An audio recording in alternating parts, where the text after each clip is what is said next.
Excuse me, officer. And how may I help you? Shouldn't you be off directing traffic or something? You have seen the Parisian traffic, no? Yeah, so? I could direct the traffic. The most dangerous, the east side of Rome. Or I can sit here and enjoy the sun, the architecture, and the so-so Sauvignon. Which would you choose? Yeah, but I'm not a policeman. What happened to duty? An excellent question, monsieur.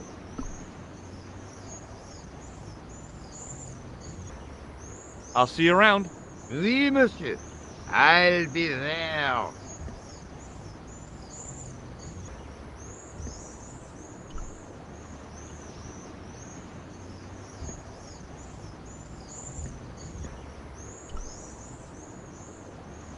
In French, English, and German it read, "In 1312, Pope Clement V dissolved the knightly order of the Templars and excommunicated its members on charges of heresy. In the following 2 years, many of the knights were hanged on this site. Their Grand Master, Jacques de Molay, was burnt at the stake on an island in the Seine."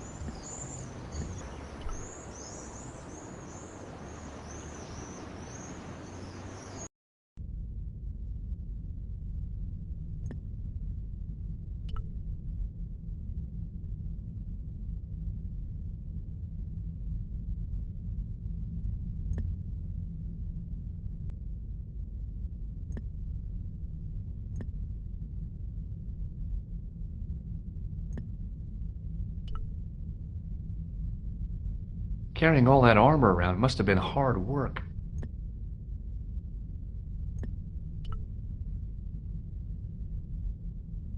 The statue had any secrets. It was concealing them pretty well.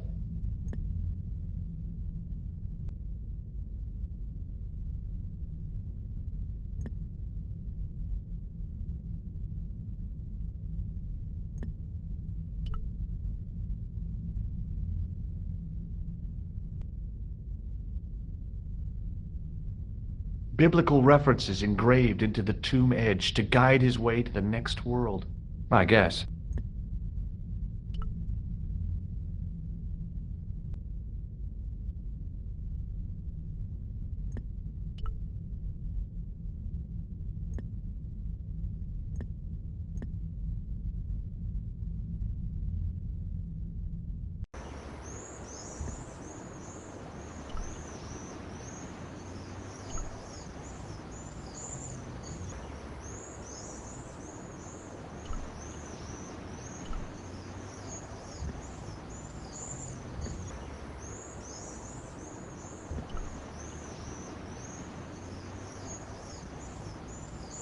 Hello again, officer.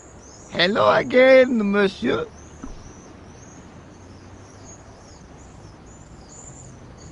What do you know about the Knights Templar? Les Templiers. Only that they were excommunicated in 1312 and hanged in their dozens within this very square. Boy, what they teach in the police academy these days. No, monsieur. I read it on that board over there.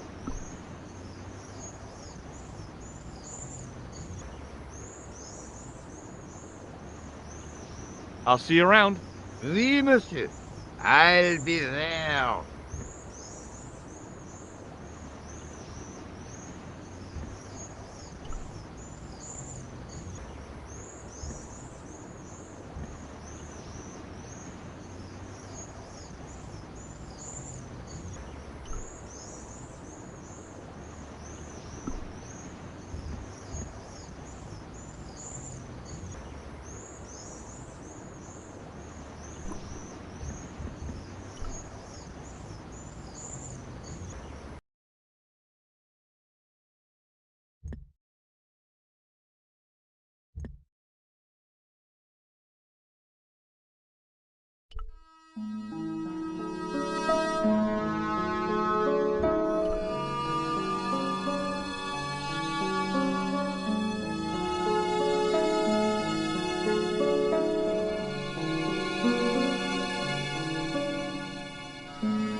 No, monsieur.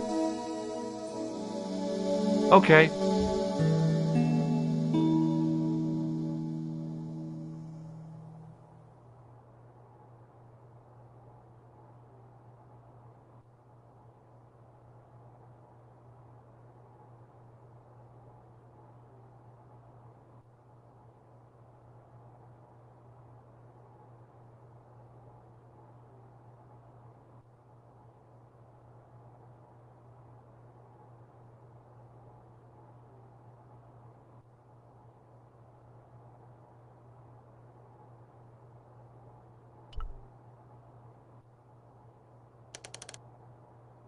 No, monsieur. Okay.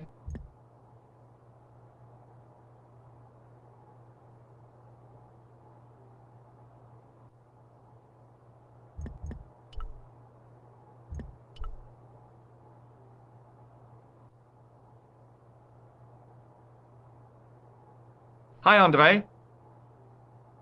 Hello, Georgie. How did the Templars get their name? From the building in which they set up their headquarters. The King of Jerusalem gave them part of a mosque on the Temple Mount. It was said to have been the site of the original Temple of Solomon. The order became known first as the Knights of the Temple, and later as the Knights Templar. You're a mine of information, Andre. Glad to be of help, Georgie. How come the Templars became so wealthy? There was a constant stream of new recruits to their ranks, many from noble families. They were required to swear a sacred oath of poverty, chastity, and obedience. So, their money, goods, and lands were donated to the order. The Templars soon held land in France, Scotland, England, Spain, most of Europe, in fact. The poor Knights of Christ became the wealthiest power in Christendom. Is it true the treasure of the Knights Templar was never found? Who knows? So little knowledge of what really happened remains. Or, if it does, the truth has never been made public. What do you mean by that? The Templars have attained mythological status, like the King Arthur of the Britons. There are people even now who say the Templars still exist. Do you think that's likely? No, not for a minute.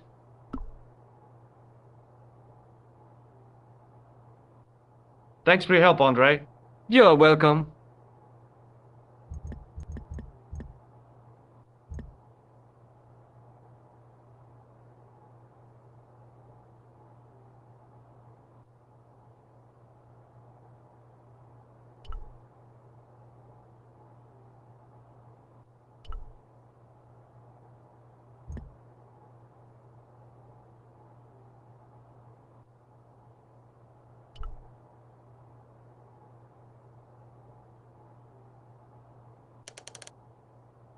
No, monsieur.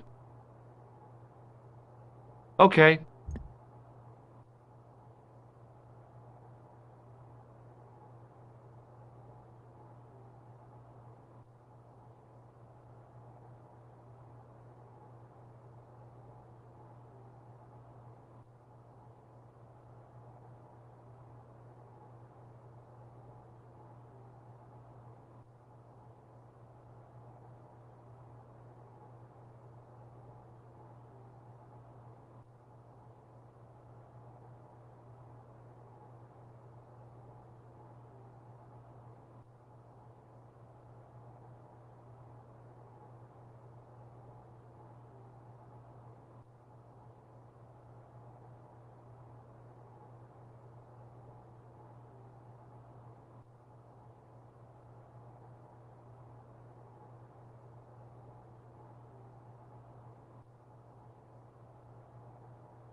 Attention! Please do not open the window, monsieur. Don't you think it's kind of stuffy in here? Better stuffy than dead. What's the problem? Fumes from car exhausts? Not just that, monsieur. There's a new burger bar opened up across the street. The Laughing Buffalo. So what's the problem? They cook their burgers on a charcoal grill, and the fat falls on the open flame. The amount of organic compound and smoke particles released is astounding. Since they opened, local air pollution has doubled, and it stinks like a funeral pyre. That is why I keep the windows closed. Don't open it! Remember the burning cattle!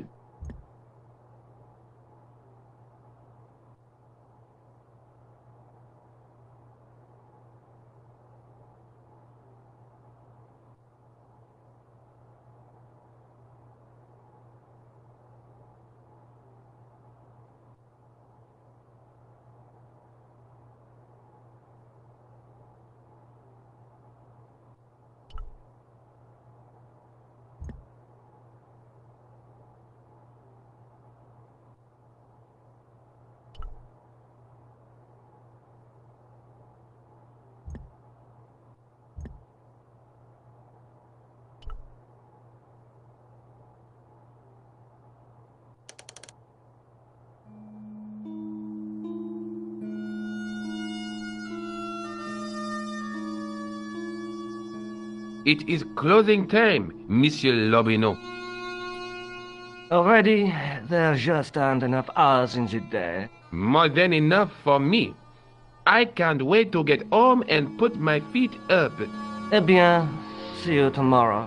Good night, monsieur.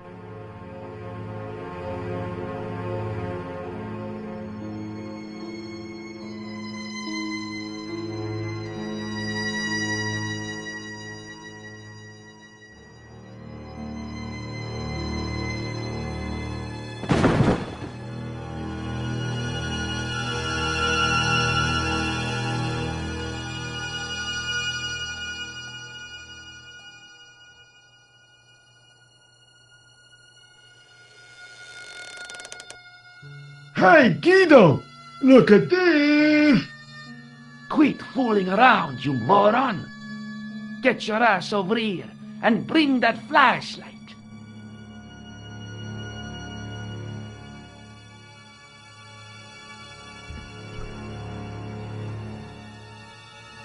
What the... Who's there? Let's get out of here!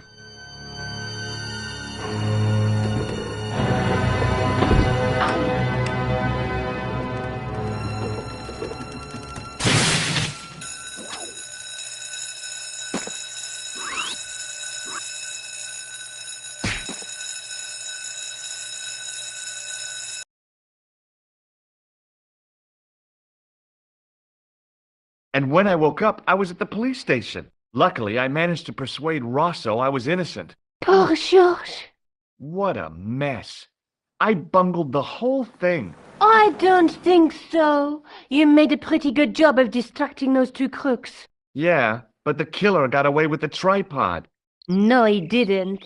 He's not the only one who can dress up in costume. You mean... it was you who stole the tripod? Oh, hell, Nico. I could have been shot. Those dogs are more likely to shoot their own feet. I just wish you'd told me your plans. We're supposed to be in this together. And how come you dressed up like a pantomime cat? Don't sulk, Georgie, please. Oh, rats. And don't call me Georgie. Oh, I really thought you'd be pleased. After all, we've got the tripod. Aren't you going to try putting the gem on the tripod? I guess so.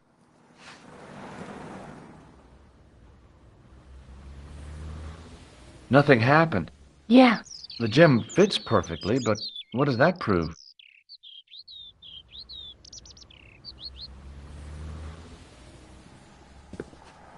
Maybe the tripod has to be in a certain location.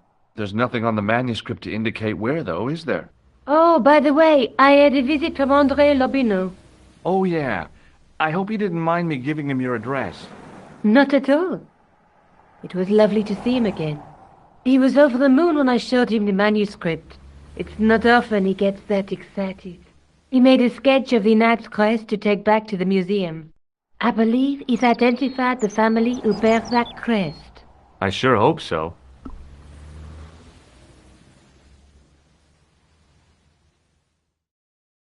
I have to go. Already? You only just arrived. Time and tide wait for no man. Okay, I'll see you later.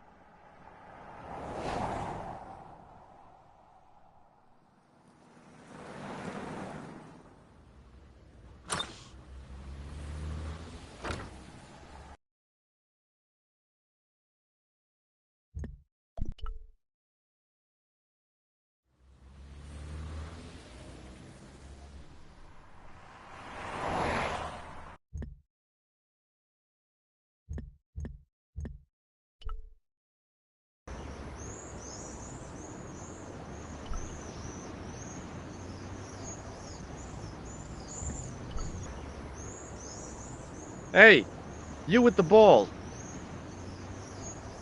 Oui? How did you learn to be a juggler? Juggler? What is this juggler? It's you. You juggle, that makes you a juggler. No, I am a jongleur. A jongler? What's that? Mon Dieu! A jongleur is an artist, a master of the contragravitic aeroballetic mysteries. In centuries past, the courts of the crowned heads of Europe had the jongleurs, witty, erudite men to whom the monarchs turned in their hours of need. Wait a minute, wait. Let me get this straight. Our enemies are at the borders, plague ravages the land, and the peasants are revolting. Thank God we've got Chuckles the Jongler to throw his balls around. I don't think so. That juggling doesn't look so difficult. Oh, it does not, does it not? Perhaps you feel you could do better, no? I'll give it a try. Be my guest. I had no idea what I was doing. But this guy was obviously an idiot, so how difficult could it be? A lot more difficult than I thought. That's how difficult. Still, it was my big chance to be derided by complete strangers.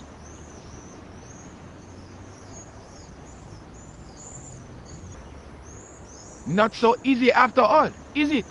No, I guess not.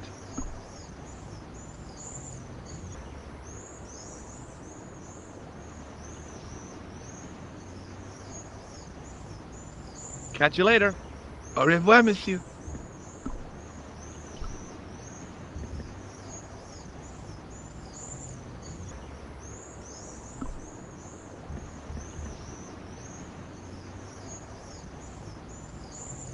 It was a bright red plastic nose, part of a clown's costume.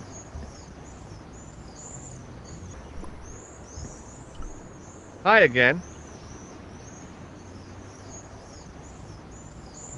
Oui? What is it this time? Look, a red nose. Ah, you are a clown. A clown? No, it's so you would be a much better jongleur. For a moment, an idea capered around near the spotlight of my attention, But fell down the pothole of abstraction before I could focus on it.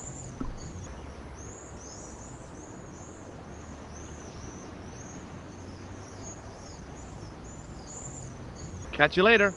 Au revoir, monsieur.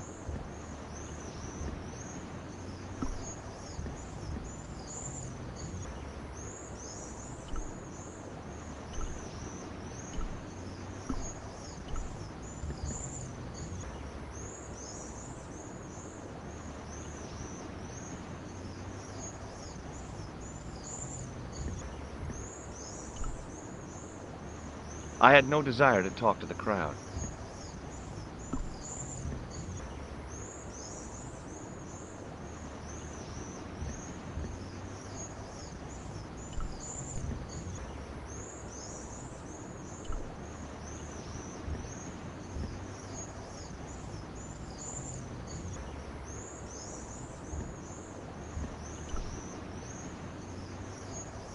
Hi again. Oui? What is it this time? Look, a red nose. Oh, you say, whoop-de-doo.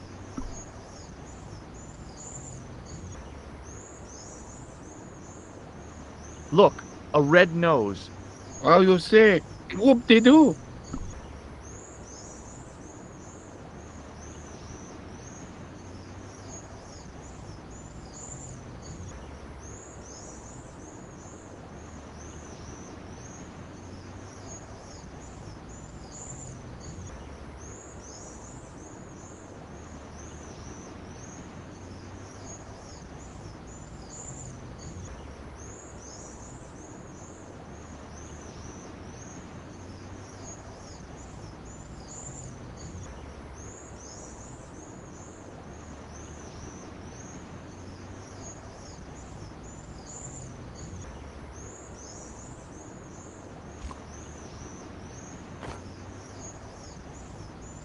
Catch you later. Au revoir, monsieur.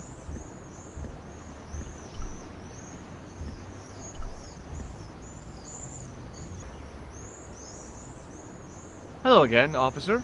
Hello again, monsieur. What do you think of the juggler? Ah, he is excellent, most watchable. But he's blocking the thoroughfare and obstructing traffic. So, he is amusing, the traffic isn't. If he wants to block it, who am I to say no? You're a cop. Ah, oui. So I am. Ah, well. So you're not gonna do anything about this guy. No. He probably doesn't even have a license. Ah, a license. This I had not considered. So what are you gonna do? The instant I return to the station, I shall check. Return to the station? Why not just ask him? And spoil his concentration. What kind of a barbarian do you take me for? I'll see you around. Oui, monsieur. I'll be there.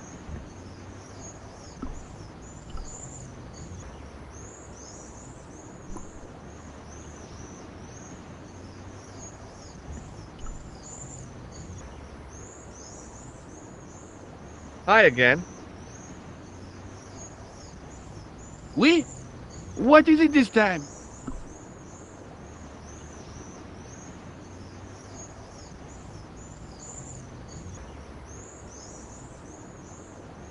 Catch you later.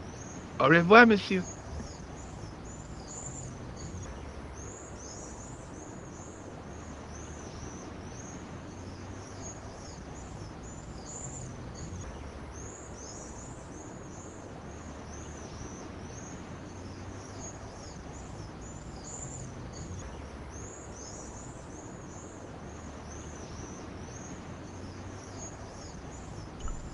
Hi again.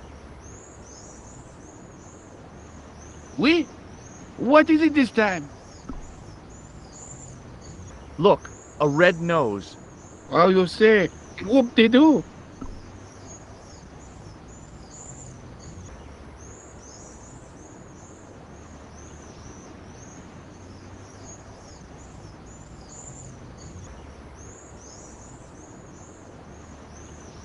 Does this grease paint mean anything to you?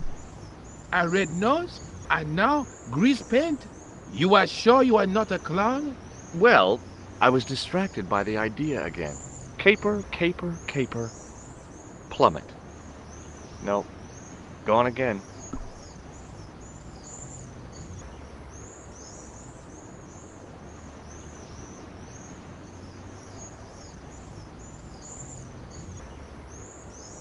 It didn't seem right to fry somebody's palm when they make their living with their hands.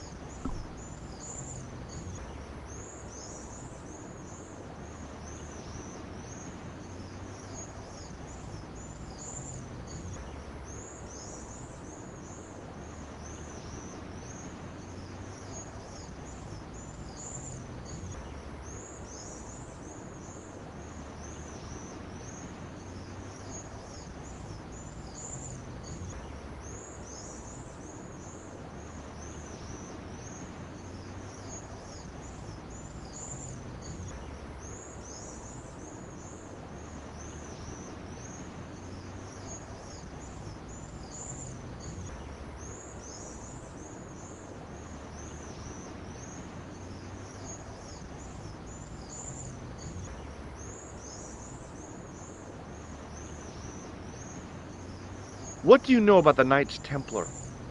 Le Templier? Ah, the last Grand Master, Jacques de Molay, was burned on an island in the Seine in 1314. Wow. You're pretty well educated for a juggler.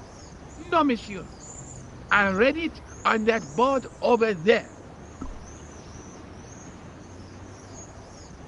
Look, a red nose. Oh, you say, whoop-de-doo.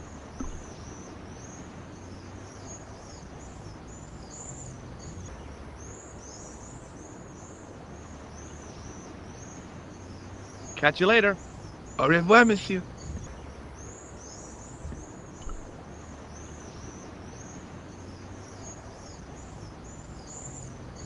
Hello again, officer. Hello again, monsieur. Does this red nose mean anything to you? Ah, you are a clown. Do I look like a clown? No, although you juggle like one. Now, if I'd known you were a clown, it would have been amusing. And not a humiliation for you. What do you mean? Who ever heard of a plain-clothes clown? He had a point. So you're saying that if I juggle badly with a red nose, I'd be the king of comedy. But if I juggle badly without it... You look like a pathetic loon. Oui, monsieur, you have it. Does this red nose mean anything to you? No. I'll see you around. Oui, monsieur. I'll be there.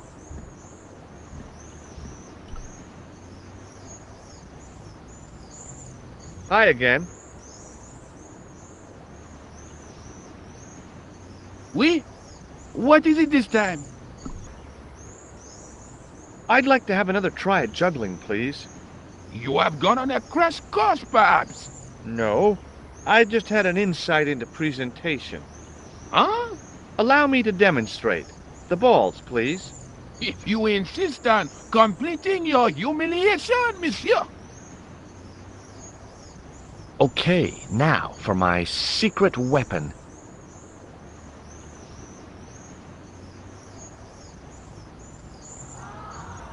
The juggler was speechless with rage. You could have mistaken him for a mime. And without a word, he collected his balls and left in a fury. Hey! You forgot one of your balls! Hey! But he didn't hear. Better still, deprived of his entertainment, the gendarme decided maybe he ought to do some policing for a change.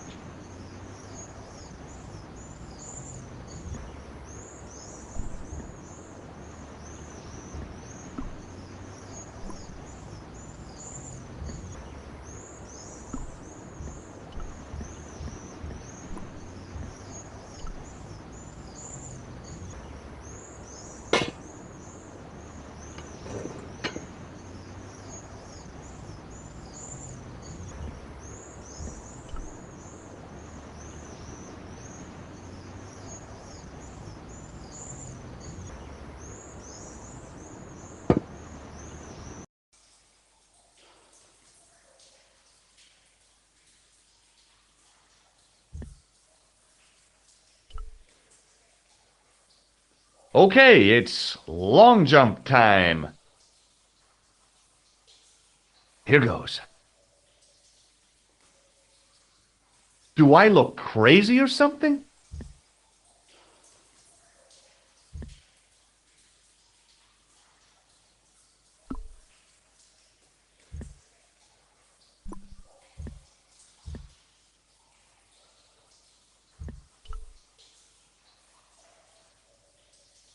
What's a guy supposed to do with a sewer? Don't answer that.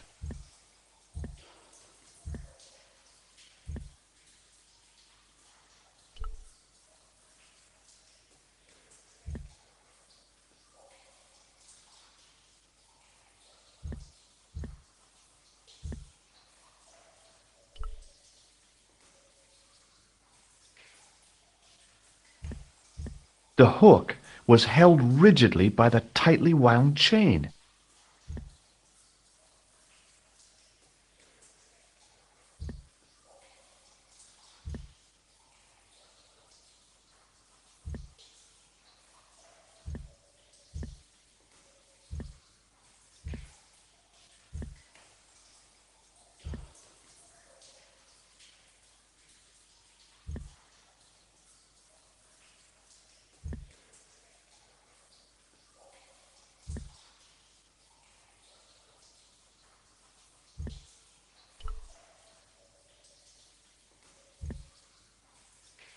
On the boat was a winching machine.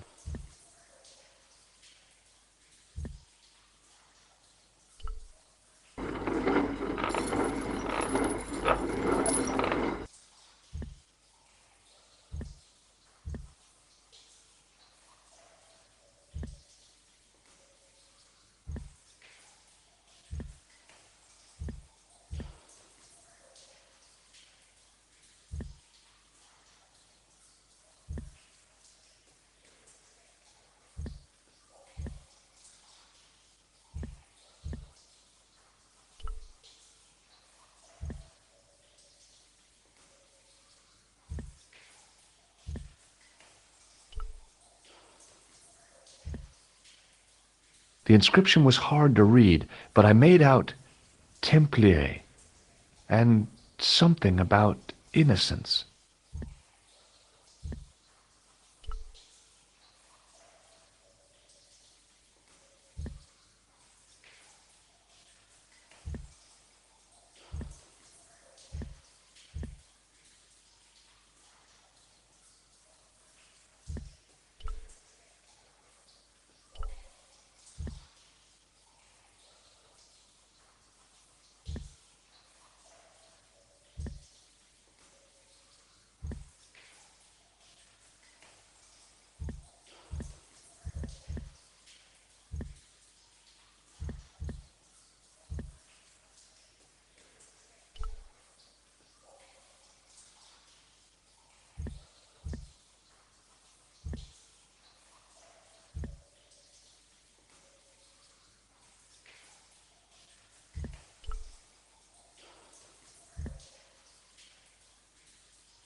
The hook was held rigidly by the tightly wound chain.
Hey, that's hollow! It was time for some brutal destruction.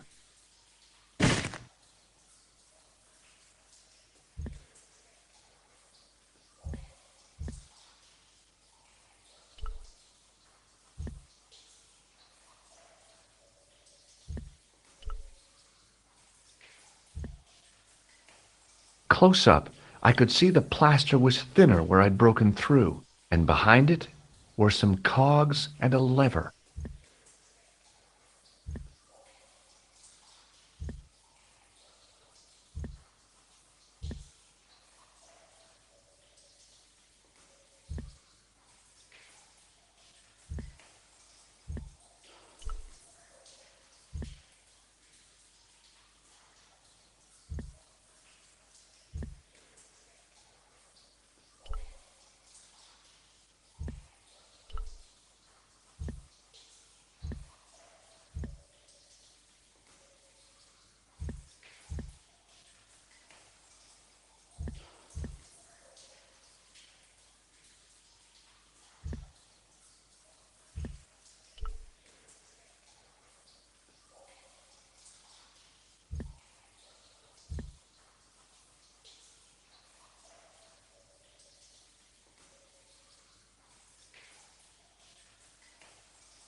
Here goes. Hey, cool.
In the beginning was the end. An end wrought by our enemies began our darkness. In the end will be a beginning. An end to our enemies heralds our new day. Report. The military establishments are in flux. The end of the Cold War has left them with no clear goal and as obvious targets for budgetary cuts. We have successfully promoted a sense of betrayal in the upper echelons. They feel that the politicians have cast them adrift. The pattern is emerging. Our time is now. Good. Mademoiselle? Governments are giving the corporations more respect than their own citizens. A groundswell of dissatisfaction and dissidence is growing. The corporations are becoming too large and complex for their own executives to control them. A blind belief in market forces is accelerating this trend the world over. The pattern is emerging. Our time is now. The global population's belief in those that govern it has never been lower. We have inculcated a sense of immediacy and action over forethought and planning in all the major governments.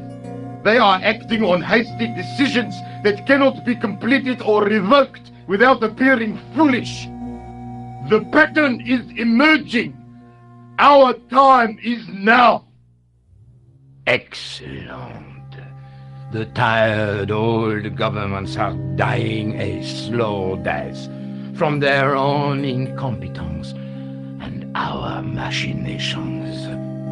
The millennium is almost upon us, and everything is in place for the rise of our new order. Almost. Professor, where is the broken sword? As we discussed last time, with the loss of the manuscript, our search is as a corollary hindered. And as discussed last time, you have been furnished with a dramatically increased budget. What have you been doing with our money, Professor? We are working on the principle that the Templars, that is to say, our predecessors, Hold on. These are the Templars? must have left a trail when they were hiding the clues to the sword of Baphomet's location. I have a small army of historians and archaeologists ferreting out that trail. I trust these historians and archaeologists are more trustworthy than your friend Pegram. Pegram was loyal. He tried to protect the Lochmarn gem when the Hashashin came near. and failed. And don't call that Syrian maniac the Hashashin. He's an assassin. Plain and simple. That's not what he believes. He actually thinks. Silence! Do I have to remind you that we have a sacred duty? A trust. When Philippe attempted to destroy the Order, we lost the sword and our power with it. Now we have the opportunity to reforge it. But time is short. We need results, not petty bickering, not excuses. Now, Professor Baphomet. Yes, of course. My apologies. We will find Baphomet and the sword, manuscript or no. We have already found another element actually within Paris. Excellent. What is it? Well, we're not exactly sure at present. Ha! But I have my best people working on it. You would do well not to criticize others, Eklund. At least I have not murdered one of our own. Of course. That guy was the bogus doctor in the hospital. Marquet was a liability. Eklund dealt with him on my orders. I beg your pardon, Grandmaster. I did not mean to. Have you any good news for us, Professor? We already know 3 of the elements. We know that Klausner had obtained the lens before he vanished. Where was he? Syria. We know that he arrived, but after that, nothing. The assassin. I fear so. It's a shame. Klausner was a good operative.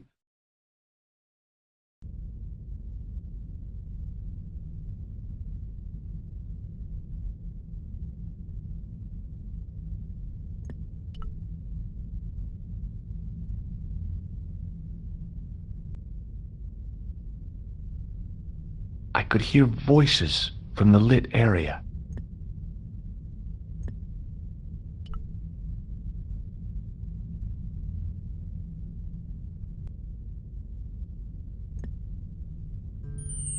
This will be our last meeting in person until we locate the sword of Baphomet. I hope that I don't need to emphasize the importance of finding it. Without it, our endeavors come to nothing. With the sword reforged, we will have the power to sweep the stage of all opposition. The new millennium will belong to us. The next time that we meet, it will be to become the princes of this world!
The light, falling from above, struck the gem and scattered in 5 neat rays, and each ray picked out a letter. Starting from the seal, I could read M-A-R-I-B, Marib. Now all I had to do was figure out what the heck that meant.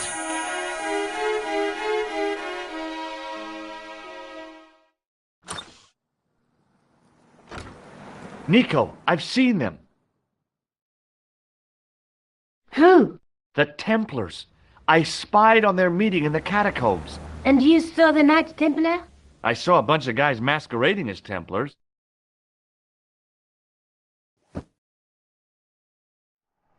They're after something called the Sword of Baphomet. The bogus doctor was there, the guy who killed Marquet. The manuscript is the key, just as we thought. It shows the way to the broken sword, whatever that is. And how does the assassin fit into all this? He's out to stop them. These Neo-Templars, they're men and women in influential positions. Don't you see?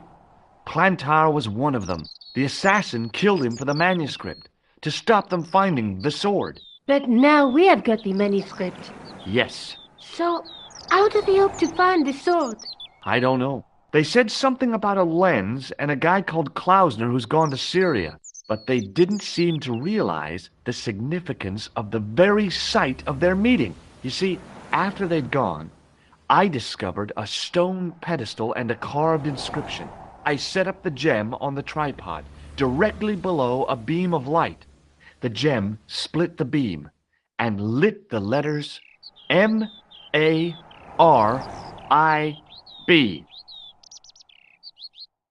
Marib is a village in Syria. Then the Neo-Templars are ahead of us. Klausner beat me to it. You're not thinking of going there yourself, are you? Why not? These guys are crazy and dangerous. That reminds me, you should leave the gem here. Okay. What about the tripod? I'll send it back to Andre, anonymously.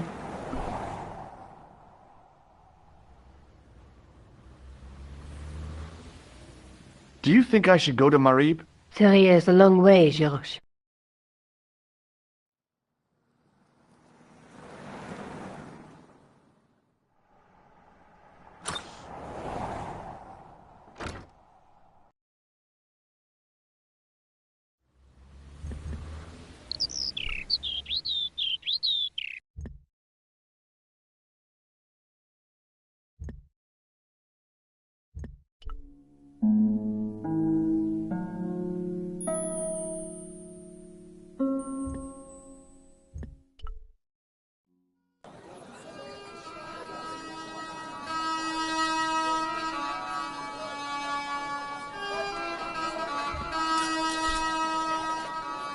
Hey there, young fella. Speak you the English? Speak you the Anglais? Parlez-vous anglais? Yes, si, and indeed oui, and rather better than you by the sound of it. My name is Nijo.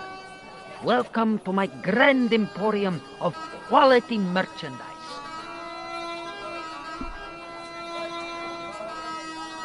So, this is your stand? Oh, yes, sir. Though stand does not begin to do it justice. The finest in this bustling metropolis. This is a bustling metropolis? Well, not per se, no. How much are those books there on the shelf? Have you any Syrian pounds? I think I might have a couple of Irish punts. Then they're too expensive for you, sir. You speak very good English. Thank you, sir. I learned from tapes that my uncle procured. Oh, a language course. No, sir. Jeeves and Worcester. Sassy, Fink, Noto, Aunt Agatha. What ho? Does the word Templar mean anything to you? Templar. Ah, Templar. Huh? Templar. Why, yes, of course. It does? Yes. The splendid series of books by Mr. Leslie Chatteris, featuring the roguish Mr. Simon Templar. Great. That's a real help, Nijo. Anything else? The Saint television program featuring Mr.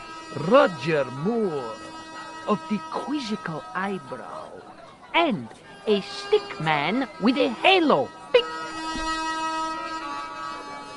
So all Templar means to you is Roger Moore. I only watched it for the stick man with the halo. Beep. He was better animated. So, I'm correct in saying that the word Templar doesn't mean much to you. Well, there was the Order of Knights who were wiped out in an Inquisition in 1312, I suppose. That's them. What else do you know? Just how much information do you think there is on a Trivial Pursuit card? A what? From the medieval edition. We had it on the stand a couple of years ago. Ask me what a feuter is. Go on. I know all this stuff. Never mind. Okay, forget about the Templars for a minute. What do you know about knights? Like the Crusaders, they came to the East on an insane and pointless mission. They sacrificed thousands of lives, including their own, for insensate pride. How anyone can find them romantic confounds me.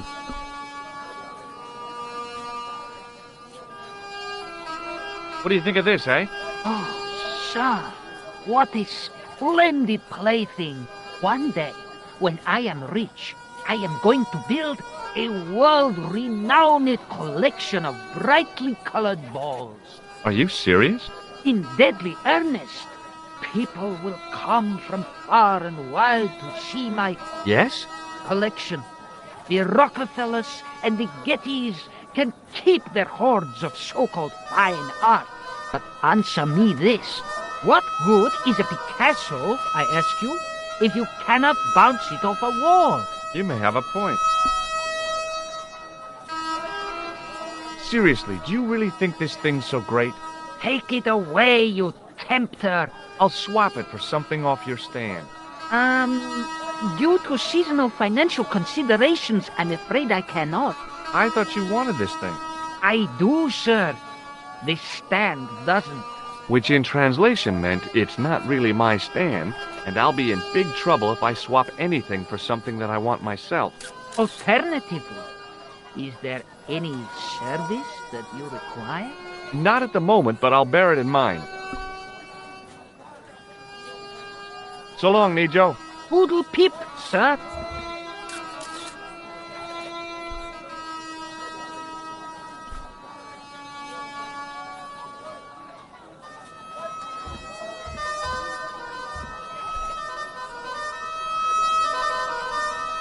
Hi, what's your name, sir? Hello, you buy kebab. Most good. Well, goodbye. Have a nice day. Most good.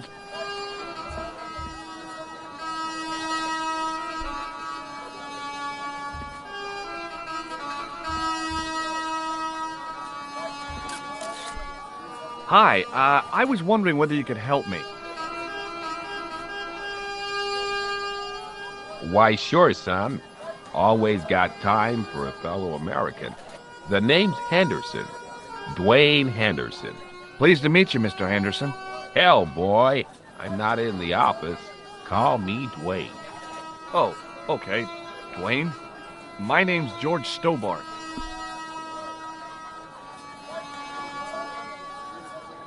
Have you talked to Nijo? Nijo? He's the youngster on that junk stand, right? Yeah, we've met him. He's a smart kid. Speaks 4 languages, and he's never had a day's formal education. He should go far. Kept trying to peddle garbage on us, though. You're not going to find much worthwhile around here. I know that, and you know that. But try telling Pearl. She reckons there's antiquities in them there stands.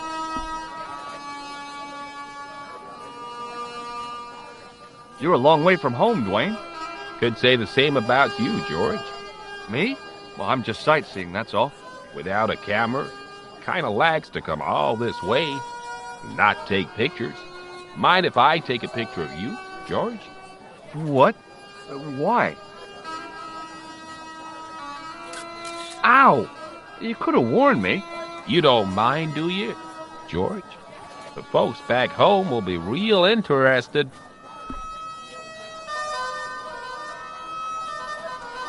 What exactly do you do, Dwayne?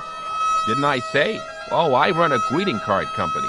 Yep, we're based in Cleveland, Ohio. Pearl writes the poems for her. You ought to ask her to recite some. Where is your wife, Dwayne? Pearl? Oh, she's around, looking for bargains. How long have you been married, Dwayne? Well, must be 30 years now. Do you think bulls have any significance around here? Weird question, George. Nope, I don't think they have. I saw a medieval picture of a woman, royalty or nobility, something like that. She was looking in a mirror, but the reflection was of a man with 3 faces. What do you think of that? I think you should be in therapy. Okay, well, I'll see you around, Dwayne. Count on it, George.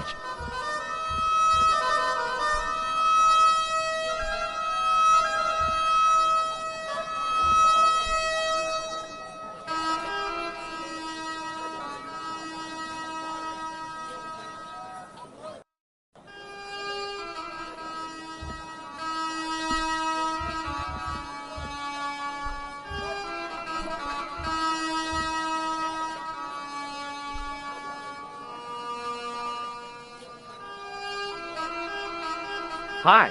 Hello, sir. Lovely carpet. Does this matchbook mean anything to you? Ah, give to me. Give to me. Allah mut.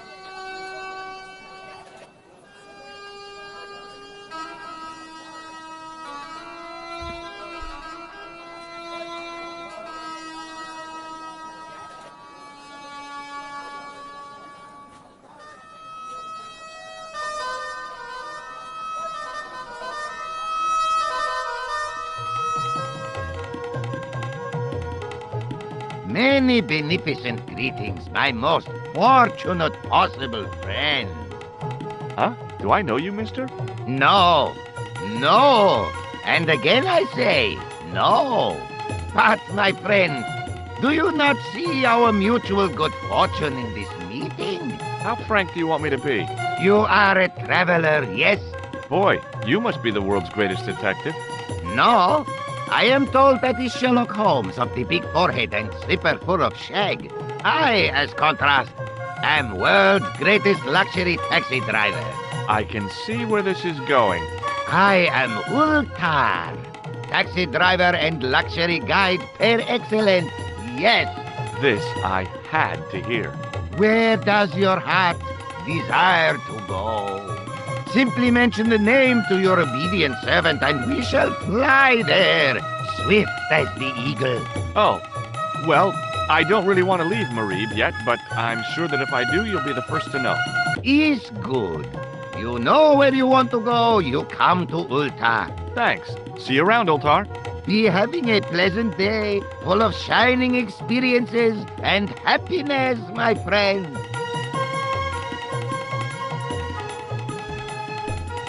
Hi. Nice club you've got here. I was wondering if you could help me. What? I mean, I beg your pardon? I'm sorry, but I don't understand. No surprise there, alrighty. He says sorry, but he not speak English. But he didn't say anything. He not have tongue. No tongue? What happened? It was bet. And he lost. He won. You should see other chappie. Oh, yes. Hello again, friend. There wasn't much point in trying to launch an in-depth conversation when I couldn't speak Arabic and he couldn't speak. Period.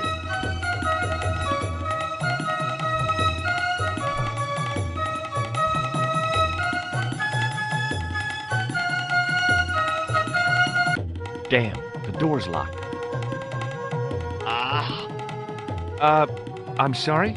Did you say something? He say you not to go in toilet. Read sign, matey. Matey? It lose something in translation. By staring hard at the notice and squinting, I discovered I couldn't understand a word of it.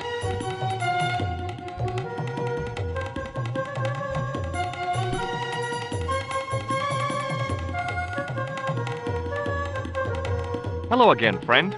There wasn't much point in trying to launch an in-depth conversation when I couldn't speak Arabic and he couldn't speak. Period. Hello again, Ultar. Great hellos, munificent foreigner, and possible future client. Well, you never know. Would you mind talking to me? Is most agreeable. This is how Ultar learns such splendid English, yes? Yes. Could you tell me what that sign means? It's a door stay shut until brush come back. Signed, the management. Oh, well, what does that mean? Manager buy lovely new toilet brush, leaves it by wash basin for 10 minutes, come back, it been stolen. Not even out of wrapper. He damn cross. Lock up toilet and say, nobody use fine pristine toilet until brush given back. We say, what we do till then, eh? He say, cross legs and use superior willpower. And that's what you've been doing? No, Ultar use bucket.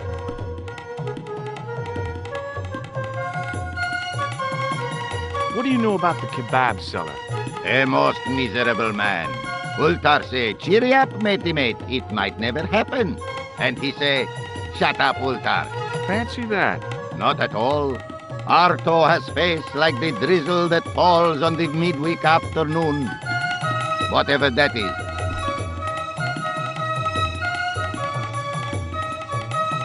This place is certainly hard to find. Oh, yes, it is most exclusive.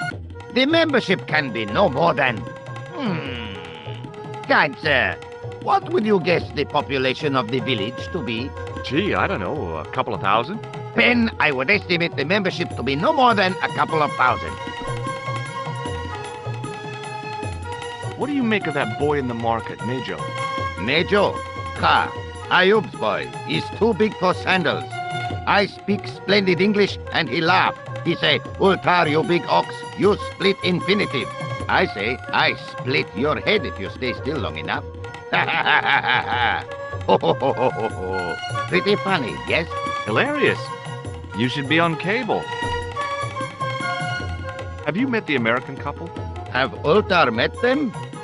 Have Ultar met them? Yes, Ultar have met them. And?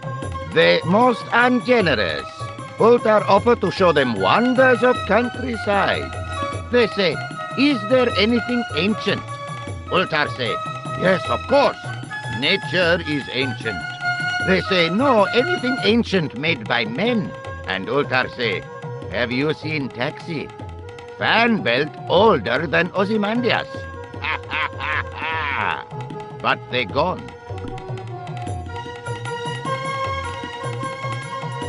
See you around, Ultar. Fare you most splendid, good sir.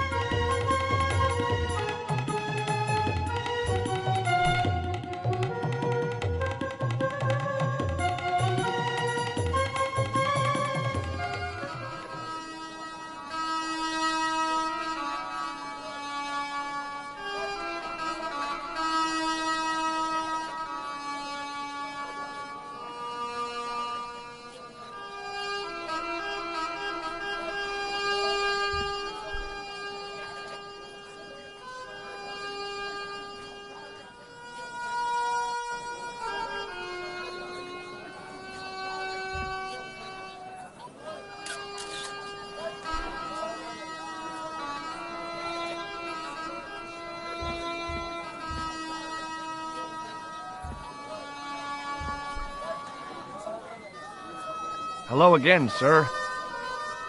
Hello. Kebab?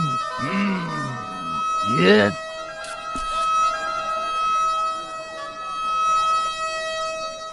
Well, goodbye.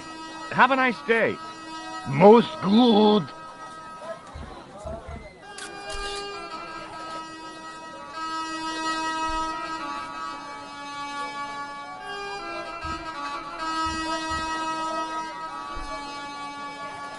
Hi, Nejo.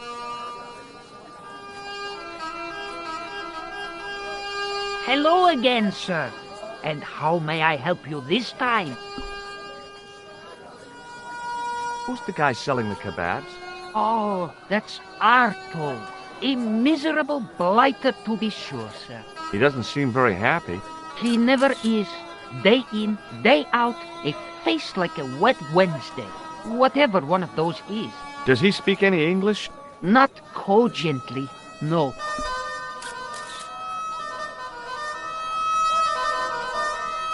I met an interesting guy earlier, a cab driver. Ah, that would have to be Uta, a barbaric sort of chap. Oh, he's not that bad. You know how he speaks in Pidgin English? That's how he speaks in Arabic too.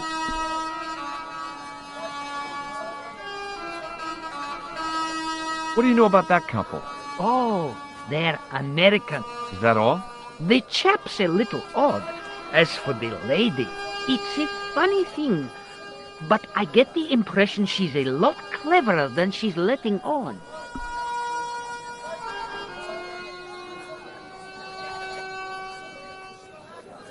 See you around, Nijo. Ta-ta for now, sir.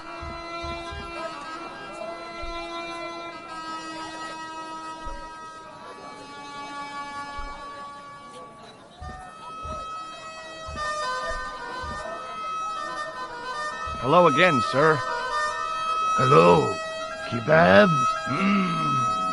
Yes.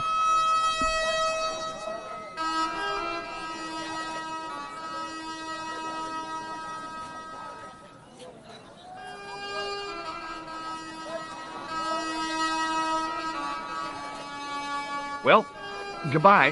Have a nice day. Most good.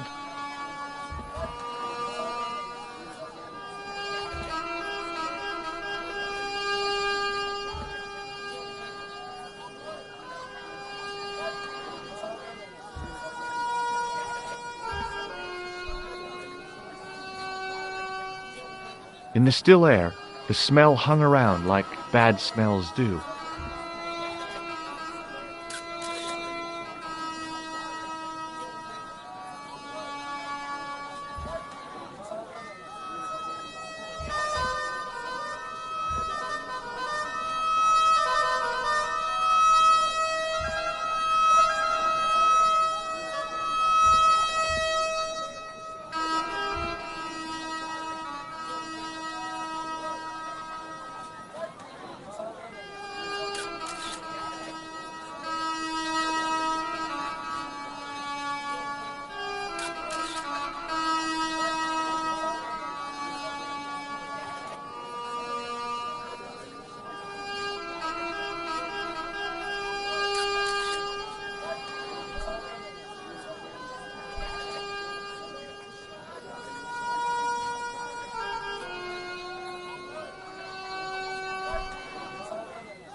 As I didn't see the point of going all the way over there to get scratched, I stayed where I was.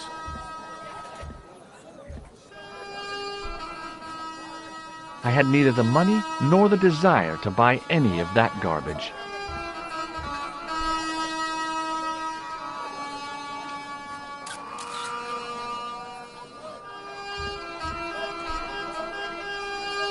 Hi, Nijo. Hello again, sir. And how may I help you this time? That's not a very friendly cat you got there, Nijo. No, sir. It is a very unfriendly cat. Why do you keep it? Oh, it's not mine. It just rests where it pleases.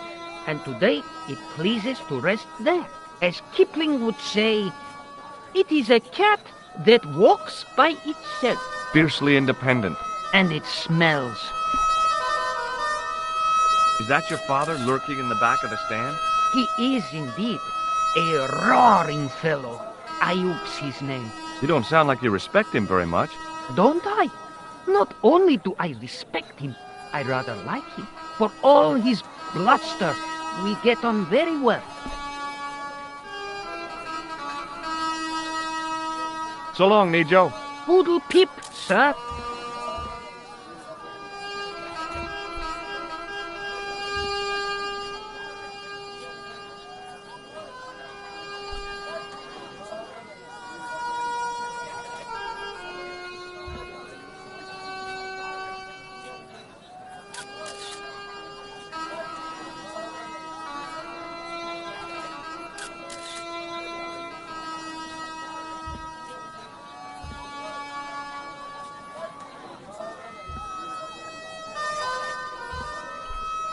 Hi there, Dwayne.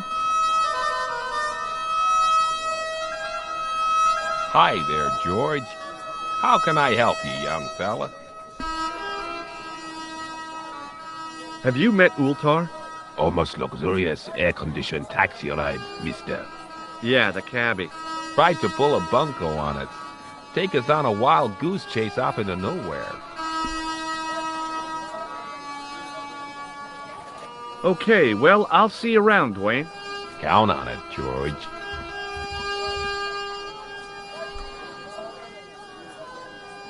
Hello. I was wondering whether you could help me. Why, hi there, handsome. What can I do for you? Hi, my name's George.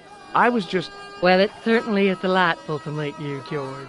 I was... My name's Mrs. Henderson, but you can call me Pearl, I'm sure.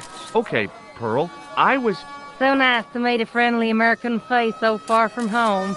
Pearl? Yes, dear? I was just wondering if you could help me. Why, sure, precious.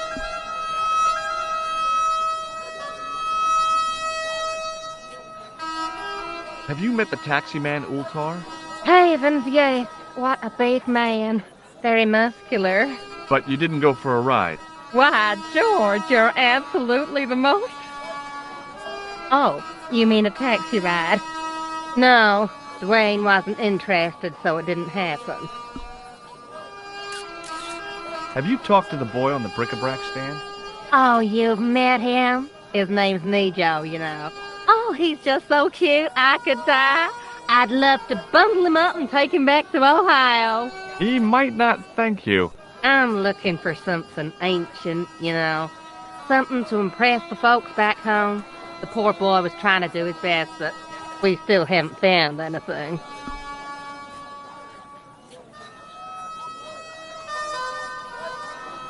I've got to go now, Pearl. It's been a pleasure, George. Don't be a stranger.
Suddenly, I realized the horrific truth.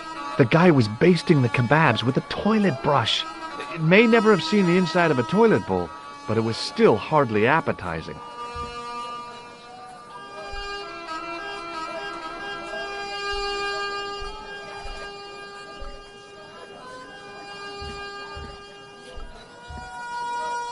Hi, Nijo. Hello again, sir. And how may I help you this time? Look, this is going to sound a bit strange, but I need Arto's brush. What?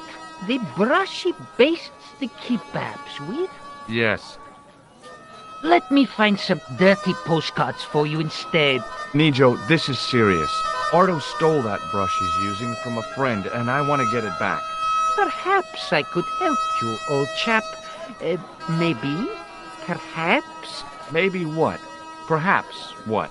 I do not wish to seem mercenary, sir, but I am a merchant, and merchants trade.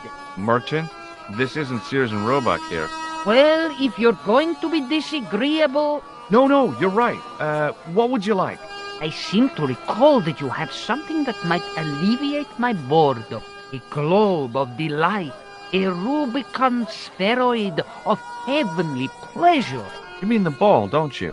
A tiny spherula form that barely spans my hand, yet promises hours of amusement. If you mean the ball, why don't you just say so? Can I have the ball back, mister? All right, here you go. People say bad things about Americans, but you're okay in my book. What people? What bad things? Never mind that now. Remember the brush? Right, yes, the brush. All you have to do with Arto is be polite. It lightens his day, makes it all worthwhile for him again. How can I be polite to the guy when I can't speak a word of Syrian? Arabic. That's what I meant. Simply memorize this phrase. Il-ach il-kalb. Il-ach il-kalb. Close enough. Now, go over to Arto and deliver those honeyed words even unto his delicate ear. He won't be able to do enough for you. Really? Really. What exactly does il-akul kalb mean?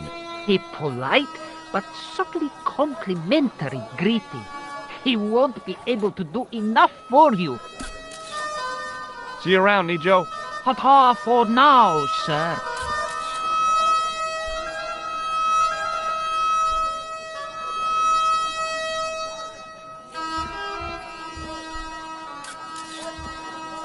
Hello again, sir. Hello. Kebab? Yes? Il-akul kalb? Filthy. Bad. I'll kill you. Whoa, calm down. Feet, do your thing.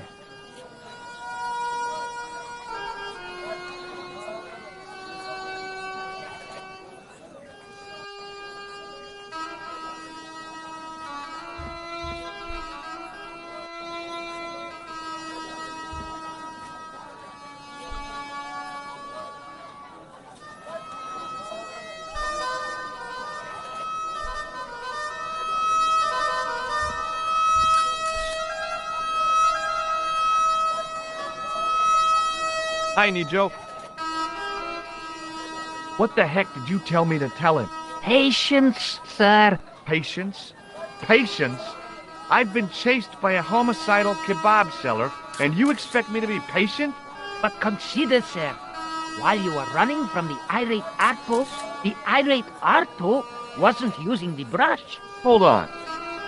Are you telling me that I've been used as a diversionary tactic? Your brush, sir. I can't believe that you put me on that kebab seller's death list for a toilet brush. The ends justify the means, sir. Yeah, but I noticed it wasn't your butt that was on the line, though. They also serve who only stand and wait, sir. Oh, spare me.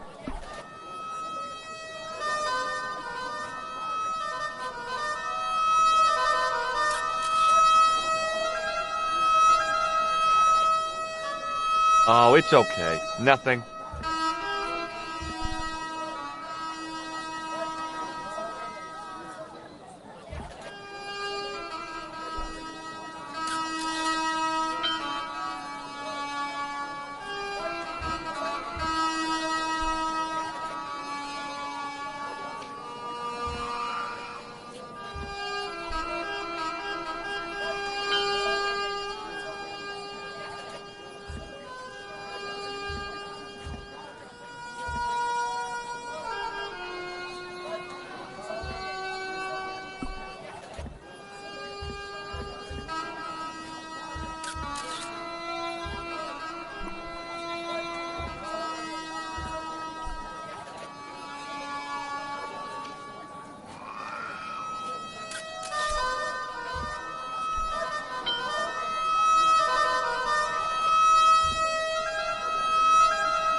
Ah, bad-tempered as well as ugly.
The cat was an ugly brute who looked like he owned the joint.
Hello again, friend. There wasn't much point in trying to launch an in-depth conversation when I couldn't speak Arabic and he couldn't speak. Period. Well, I did know a few words of Arabic, but doubted the wisdom of using them. Here's your brush, sir. It wasn't easy getting it back.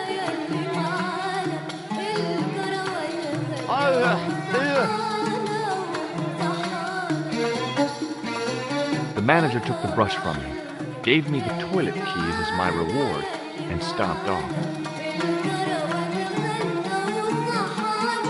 What was all that about? Manager, he say, "Bah, look at state of this. Need much cleaning and detergent before go around my Joven." He said all that? Body language account for much, you know. Oh, yes, indeed.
It was a roller towel dispenser.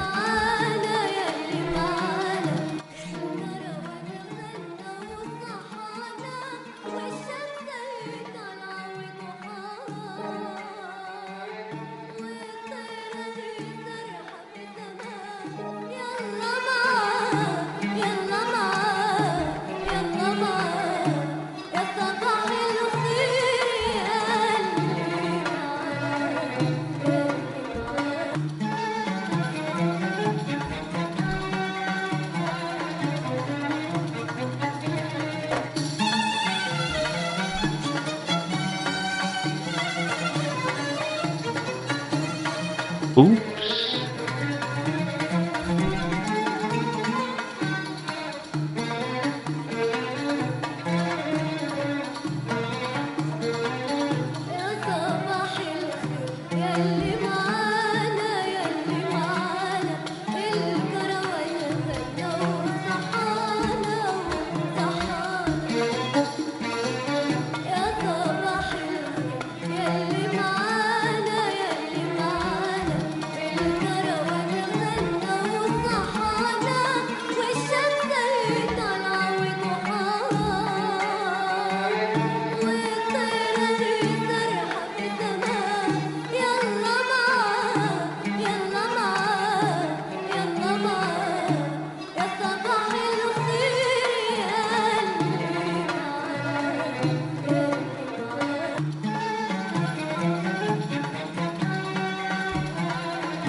I hadn't drunk anything since the morning, and I didn't need to use it.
That is not a good idea.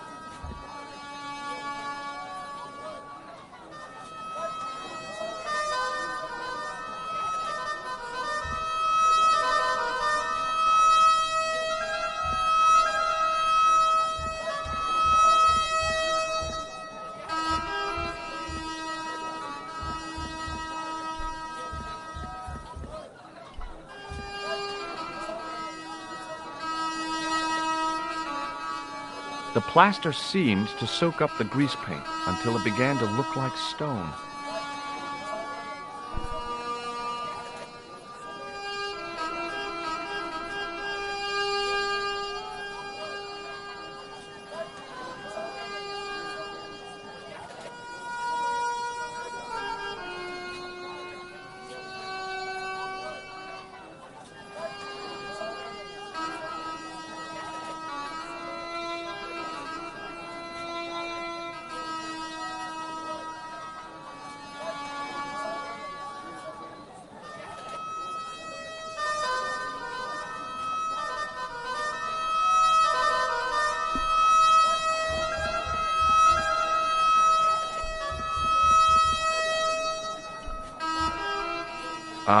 That is not a good idea.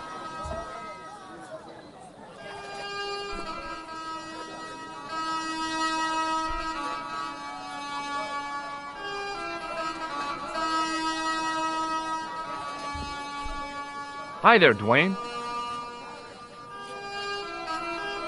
Hi there, George. How can I help you, young fella?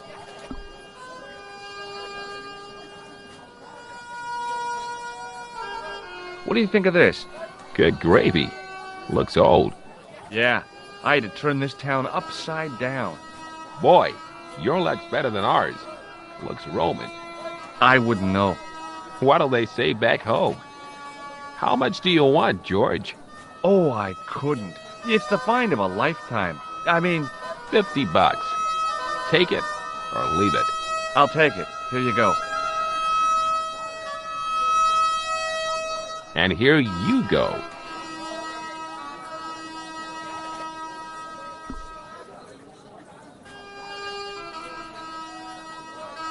Do you know what Il Akal Kalb means? That's what you said to the kebab seller? No. I don't speak Arabic. Not a word. Okay, well, I'll see you around, Dwayne. Count on it, George.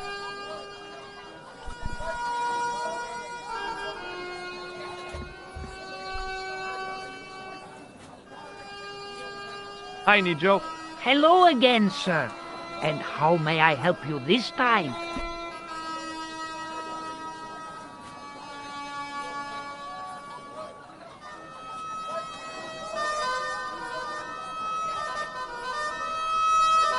Oh, it's okay. Nothing.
Hello again, Ultar. Praise be to Allah. I am blessed with your bountiful presence once more. What does Il Akal Kalb mean? Who teach you that? Nejo told me to say it to Arto. And Arto come after you with big knife, yes? Yeah, how did you know? I know Arto. You tell him in bad Arabic that his kebab's made from dog meat. I said he was using dog food? No wonder he went crazy. No. Ultar not mean meat for dog. Ultar mean meat of dog. Oh. Ugh.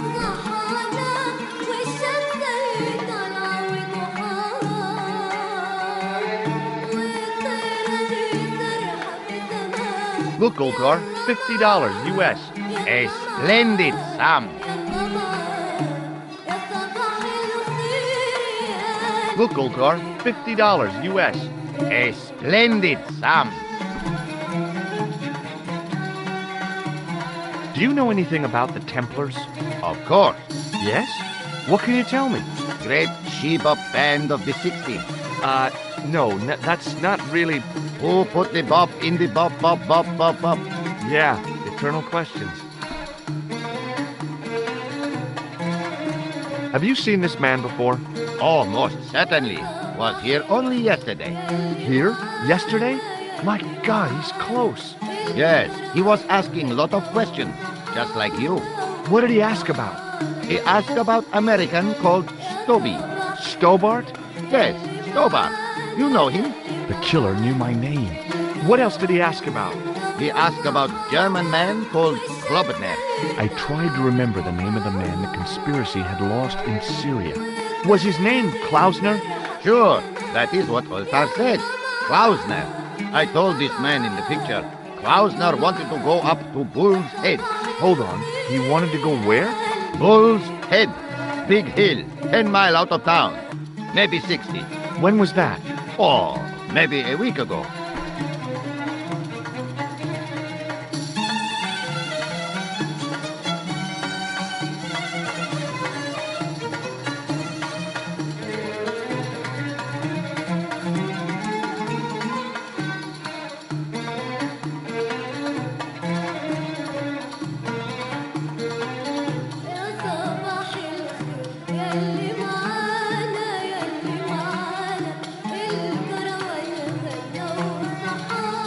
What can you tell me about this Bull's Head Hill?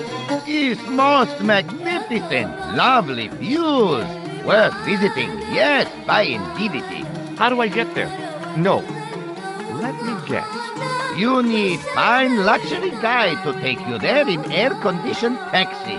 Woe is me. Where can I find such a guide? And Ultar is most luxurious guide for most literally some way, in any direction. Gee willikers, lucky old me.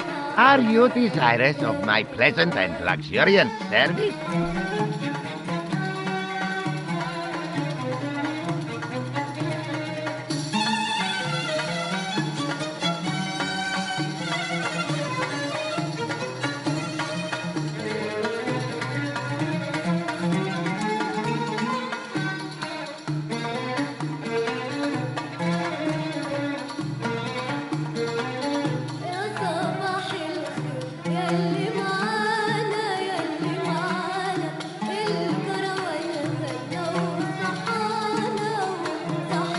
All right, let's go.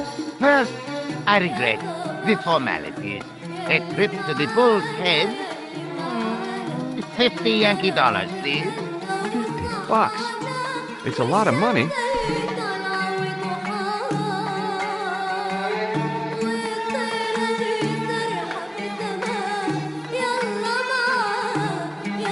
Oh, what the hell. Here you go. Most excellent. Oh, dude. Mister, we make with haste. Ah, okay. I'll be along in a minute.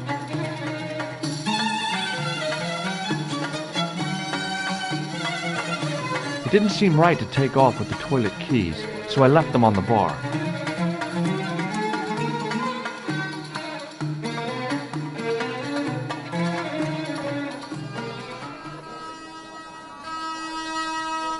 Hello again, Ultar.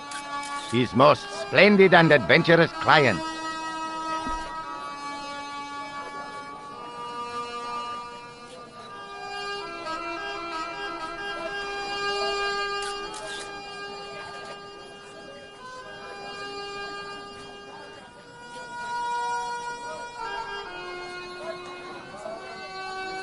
That's your taxi? Oh, yes, most assuredly. Most entirely splendid taxi in all Marib. It looks like an old army truck to me. Bah! You Americans with your checkerboard caps and your Judd Hershes. You have lost sight of what a taxi should truly be. About 4 tons by the look of it. There, you have hit the nail in the nutshell. Okay already, let's go. Regrettably not, most esteemed pair. There is a minor problem of a tiny nature. The fan belt has taken it upon itself to break. So, what are you gonna do? What can I do? I must wait for a ride to the garage for a replacement. How long is that gonna take? 1 day, maybe 6. I can't wait that long. We gotta get moving. But how, my friend? I'll think of something.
Bye for now, Ultar. May good fortune follow you, mister.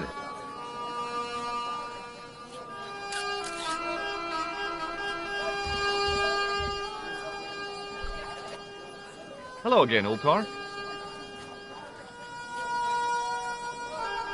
His most splendid and adventurous client.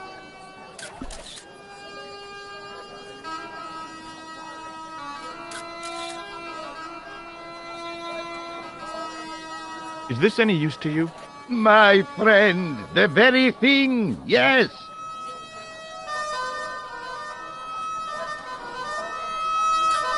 Ultar took the towel from me, cut it in 2 lengthways, and gave me half back.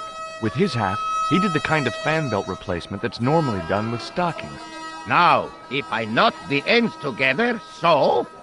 Serviceable, yes? Very serviceable indeed. Stockings might work on a Bentley, but on a truck, the coarse toweling did the job nicely. Come along, my friend. You want to see the bull's head? Yes?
No.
Maybe not.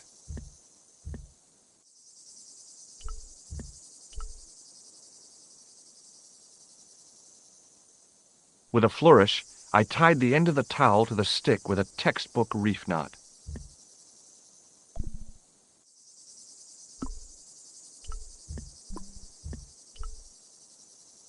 I could see that crack would make a good anchor point.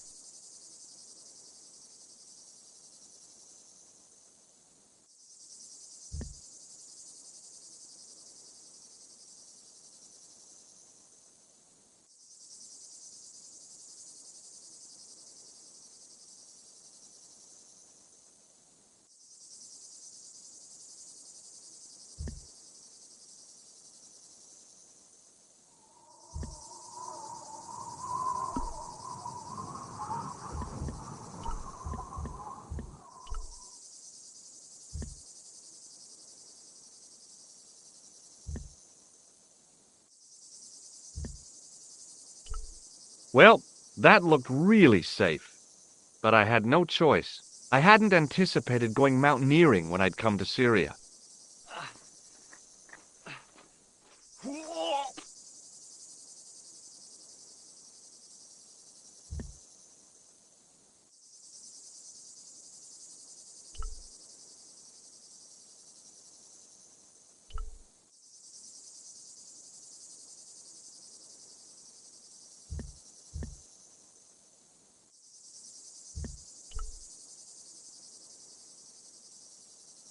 I didn't like the idea of putting my hand in there. But there was something in there. A metal ring, as wide as my hand.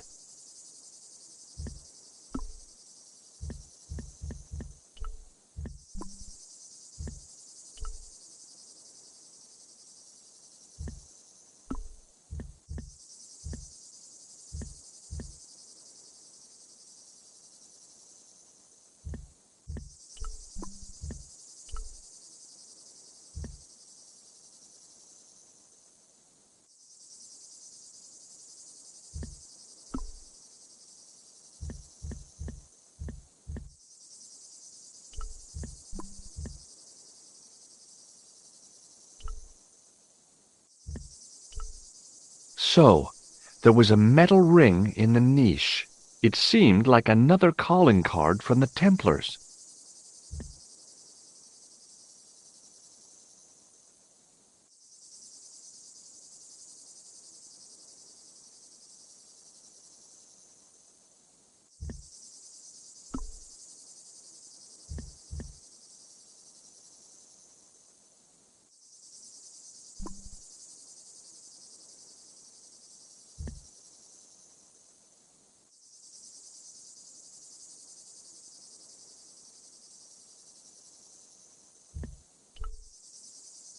I took a firm hold of the ring and pulled.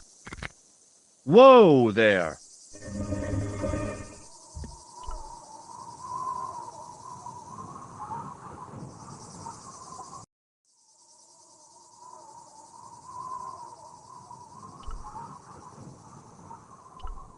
A Around the corner, I found the corpse. Oh my God. Klausner? Large as life and twice as dead. I'd hardly had time to accept the fact when I heard the door mechanism start up again. Oh man, no! The door had slammed shut, trapping me. I had a bad feeling about how Klausner had died.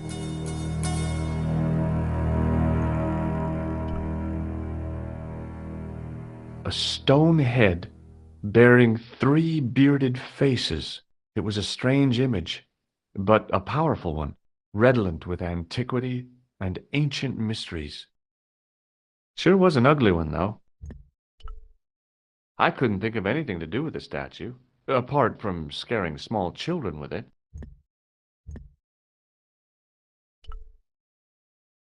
Okay, all right. Hey, what's this? I'd found some kind of lens, a very old lens made from a very hard glass. That settled it. The knight on the manuscript had been holding a lens the whole time, not a crystal ball. I'd searched Klausner once and knew that the lens was the only thing he'd been carrying. No portable phone, no demolition charges, no 5-course meal. You'd think international conspirators would go around better equipped.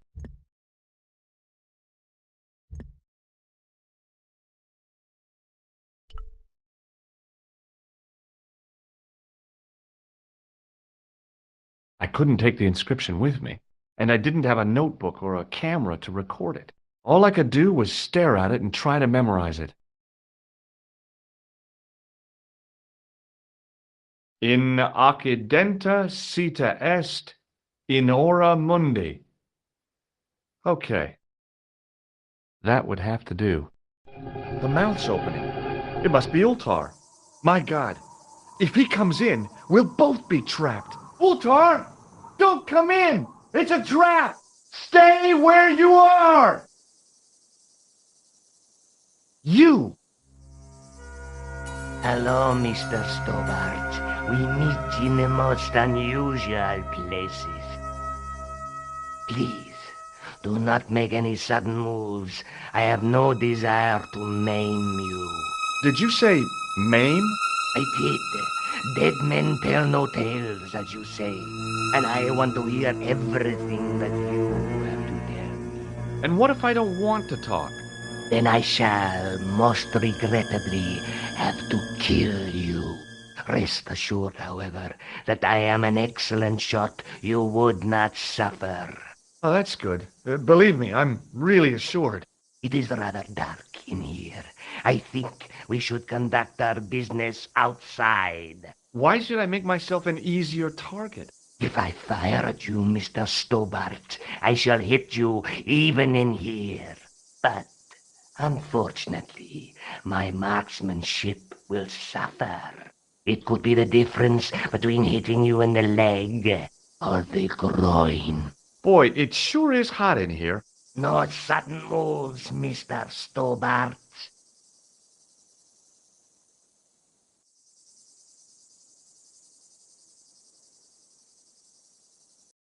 Now then, where shall we start?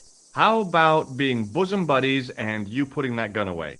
Klausner, do you know where he is?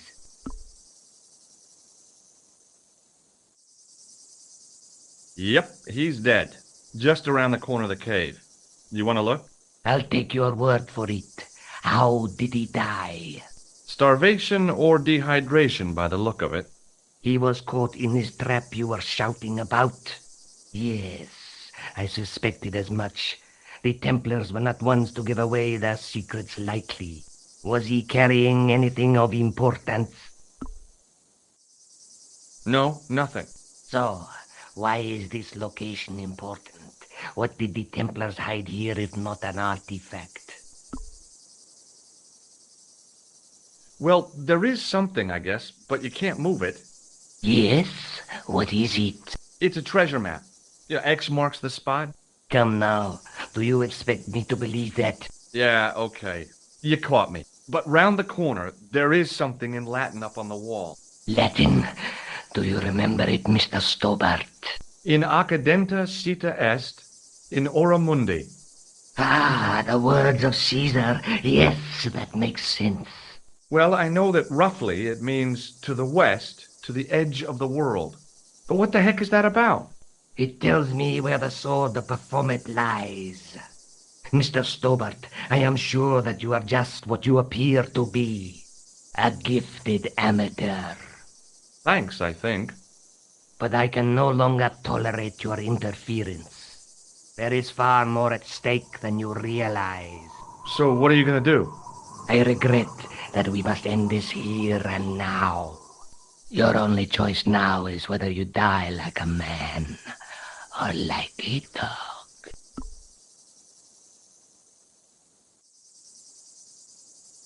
Okay, you're the boss. I'll take my medicine. You are an honorable man, Mr. Stobart. A rare breed. I should like to shake your hand. Yeah. Well, what the heck? It was a long way down. Below, I could see Ultar's truck.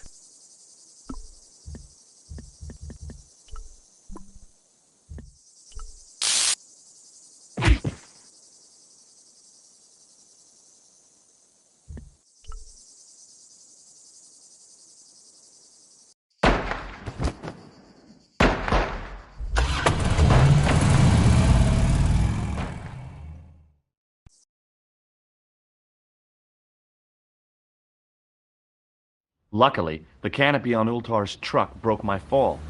Thank goodness for that. The worst part of the experience was Ultar's driving. What about the lens? Is it still in one piece? Oh, yeah. Well, it's good to see you again, Josh. Really? Well, I have to say, I'd have enjoyed Syria a lot more if you'd been there. I wouldn't have been much help. Anyway, you did just fine on your own.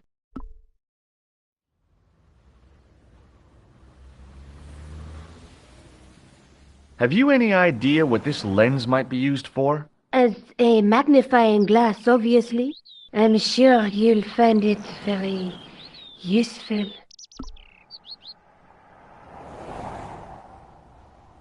I'll be back as soon as I can. Okay.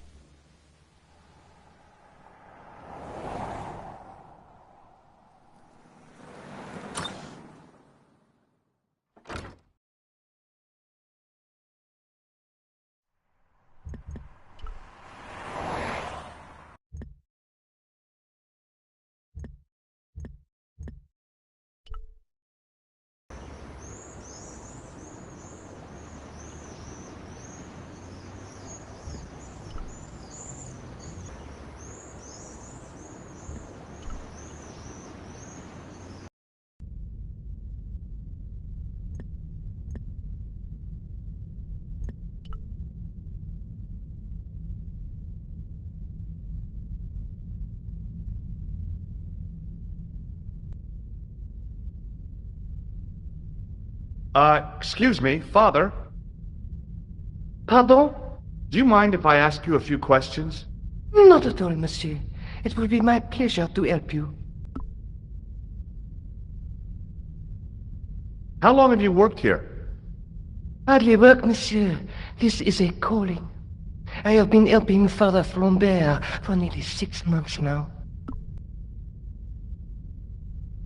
I guess you don't know much about the history of this church, then. Just a little. You've got quite a shine on that candlestick. Ah, oui. Anything less than best would be an insult to the Almighty. I guess so. I never thought of it like that. What do you know about the Knights Templar? You have come to the right place, if that is your interest. Many of them were executed in the square outside. It was a disgrace to France. Well, the Pope was right behind it, though. Clement V was a man of mammon, not of God. That's kind of forthright for a priest, isn't it? You think so? It is hard to be sure what happened. It is so long ago.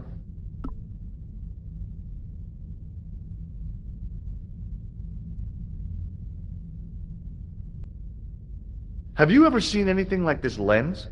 No, never. The glass seems subtly colored in some way. Yeah, I've never noticed that before.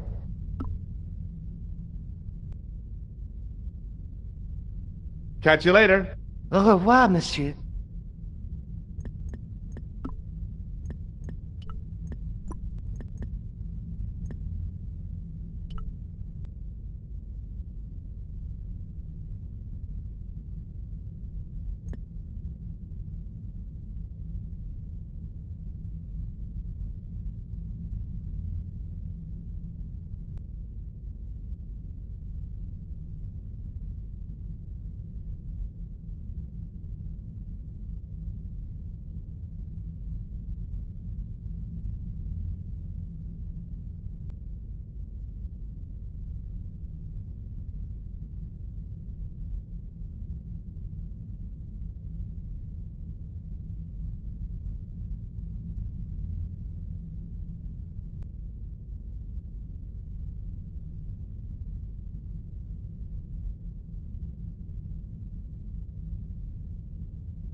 A statue of a knight holding a staff and a scroll.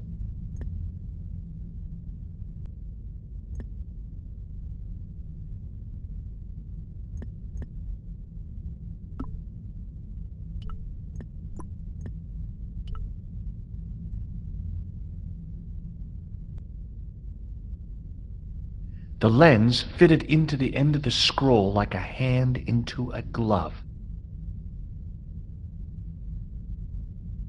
Hey!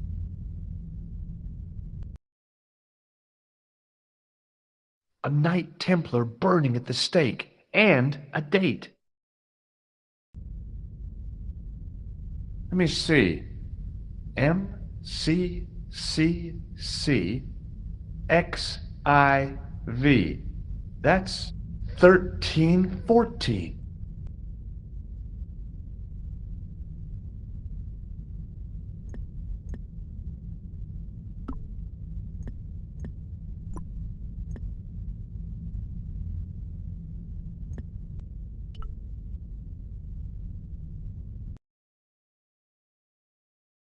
A Knight Templar burning at the stake, and a date.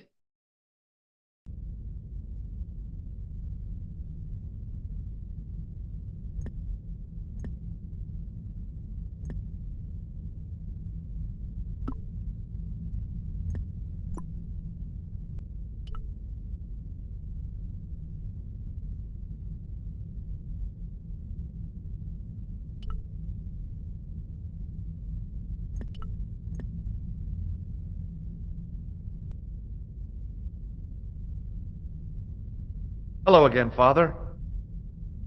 Bonjour, monsieur. How pleasant to speak to you again. Did you know that the center window conceals an image of a man burning at the stake? The burning man? What, you knew? That there was a hidden image? No. But the church has a reputation for being haunted. Many times, people have claimed to have seen a burning man in the window. But when others they look, there is nothing. Perhaps the light has to be just so for the figure to appear. Yeah, or maybe you need a special lens. Catch you later. Au revoir, monsieur.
You're back. Oui, I have returned. Hello again. Hello again, monsieur.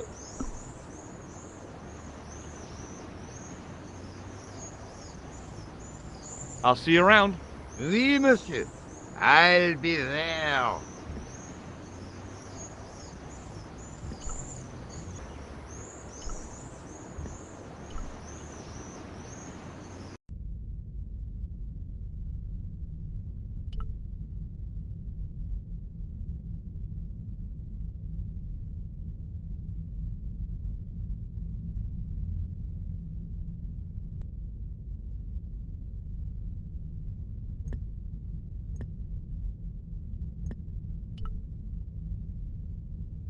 To think of the long centuries that it kept it secret.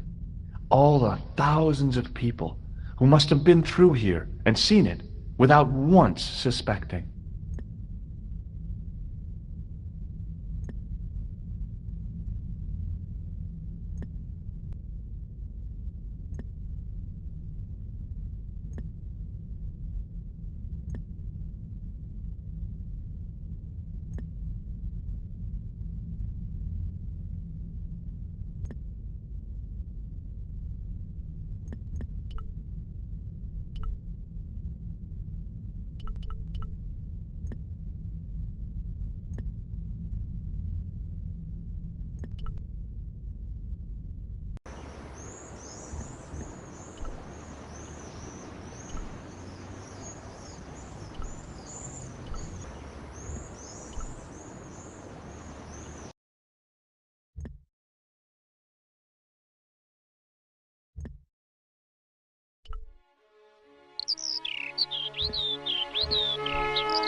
Hey, Nico.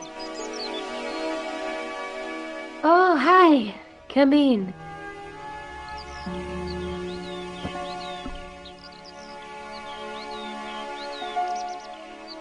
I'll be back as soon as I can. Okay.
Hey, Nico. Oh, hi. Come in.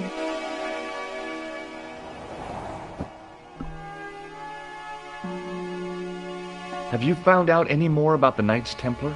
Yes, I have. The guy responsible for their downfall was Philip IV, the King of France, otherwise known as Philippe le Bel. Well, he is known to history as Philippe the Fair, but I doubt if the Templars called him that. I'm sure André will tell you all about him.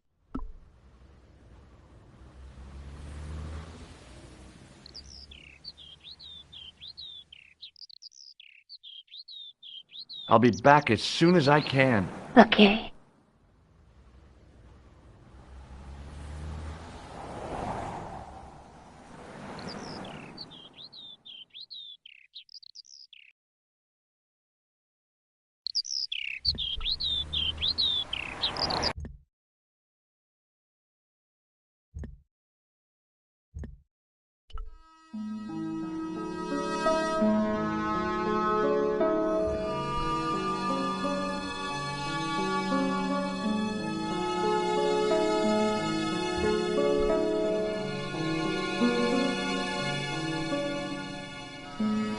Hi, André. Hello, Georgie. What's with the long face? Haven't you heard? The tripod was stolen. No kidding. I just don't get it. So many other treasures, and the thieves choose the tripod. A modern-day alchemist, perhaps? Who knows? There's no shortage of crazies in Paris.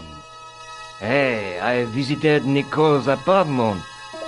Yeah, she told me you came by. Ooh, quite a fine Georgie boy. I didn't expect anything quite so sexy. I hope you're referring to the manuscript. Oui, of course. Where have you been? Nicole said you were away. I just returned from Syria. Syria? On the trail of the Templars? It's a long story, but I found the bull's head. It was referred to on the manuscript, remember? Yes, what is it? A secret cave built into a high cliff face. In the cave, I discovered a map bearing a phrase in Latin. In accidenta sita est in ora mundi. The island of Britain. Lies at the edge of the world, to the west. Strange. That map seems to contain a series of pointers. Like I said, it's a treasure map. What can you tell me about Philippe le Bel? He was responsible for the extermination of the Knights Templar. I know that, but why was Philip so hot to get rid of them? Mostly because he wanted to get his hands on their treasure. He had an enormous debt and a lifelong war with England to fund. The trouble was, the Templars were a highly respected holy order.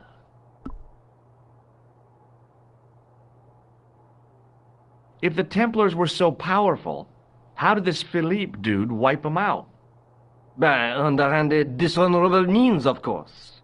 The Pope was Clement V, a Frenchman. French, huh? Handy for Philippe. Fate had nothing to do with it. He was Philippe's puppet, planted to further his political ambitions. Philippe wanted the wealth of the Templars and used Clement to get it. What did you make of the manuscript? It dates from the time of the Crusades. We guessed that from the Templar seal. It's a story and pictures like a modern-day comic book. What story does the manuscript tell? I don't know. It was probably produced for the tourist market. Tourists? Oh, oui, pilgrims in their thousands on their way to Jerusalem. The tourist trade is nothing new, you know. It's been around for centuries. Ever since Joshua made a packet selling souvenir bricks from the walls of Jericho. Have you deciphered any of the images on the manuscript? There's very little I can be sure about. The slang of the bull could be a reference to Mithras. Who's he? A Persian god, almost as popular as Christ at one time. The only thing I can be sure of is the knight. He's Spanish. How can you tell that? The writing on the shield, the reference to Ave Maria. No self-respecting knight from Northern Europe would have borne a coat of arms like that. Can you identify the knight's coat of arms? I already did, Georgie. He's a member of the De Vasconcelos family from the Costa Calida. Were they famous? No. They're not mentioned after the 15th century. Oh. The spotlight of history moved on. They're probably long dead. Do you think the manuscript could be the map to the Templar treasure? Frankly, no. That's too far-fetched. The manuscript is interesting enough and a rare find, but that's all. Wouldn't it be terrific if it was a map, though? The treasure of the Knights Templar. A romantic notion, Georgie, but extremely improbable. So what was Philippe's plan? What happened? Sealed orders were sent out all over France, not to be opened until the appointed day. That day was Friday, July 13th. That's the origin of our superstition regarding that date. At dawn, throughout the whole of France, the Templars were arrested. It was the biggest bust in the history of the world. What happened to the Templars after their arrest? Philippe was out for blood, so he handed the Templars over to the Inquisition. Not surprisingly, they confessed to a sensational and sordid list of blasphemies. Like what? Oh, the sort of things you read about in the gutter press. Devil worship, lewd sexual practices, spitting on the Holy Cross, that kind of thing. Well, that must have given their lawyers some headaches. Whether or not the accusations were true, this was not good publicity. Most of the charges were probably cooked up, but so were the Templars, literally. Hundreds of them were found guilty of heresy and flame-grilled at the stake. They died protesting their innocence. But surely Philippe had no proof of his charges against the Templars. A man will admit anything under torture. The Inquisition fabricated some nonsensical demon called Baphomet, and then suggested to the victims that this was what they worshipped. But they didn't have to agree. The records show a Templar coming to trial with both feet burnt off. Fragments of flesh and charred bone falling from the stumps. What would you not admit to stop such torment? So there was no truth at all in the Baphomet accusations? Not a shred. Almost every victim described the idol differently. No, Baphomet never existed outside the sick minds of the Inquisitors. Thanks for your help, Andre. You're welcome.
My horse has stopped. Yeah? See, my horse never stops. Well, I'm sorry to hear it. It's always sad when an old tradition comes to an end. Did you have anything to do with it? See, you. Well, I'm shocked. I'm mortified. How could you think such a thing? Very easily, senor. Very easily. I'm going to find out why my horse has stopped. And that means going into the house. You are not, absolutely not, to go in the house. If you do go in the house, I will set the dogs on you.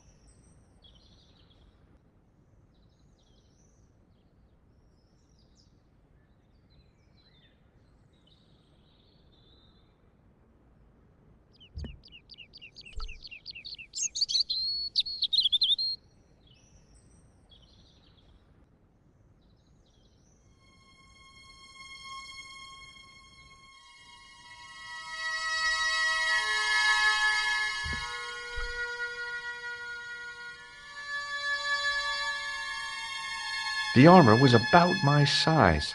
I had a mental vision of putting it on and clanking off to see the Countess, with the gardener hanging hopelessly on the outside trying to stop me. Apart from being stupid and unworkable, it was a great plan.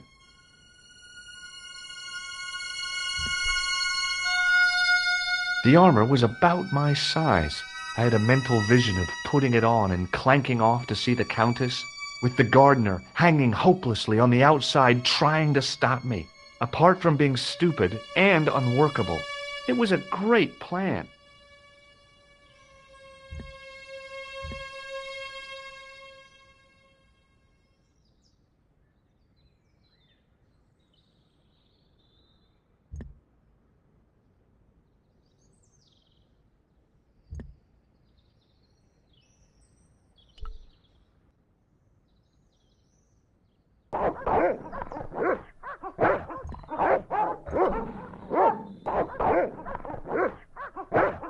I hid behind the armor and waited for developments. Hey, you! I know you are there, American.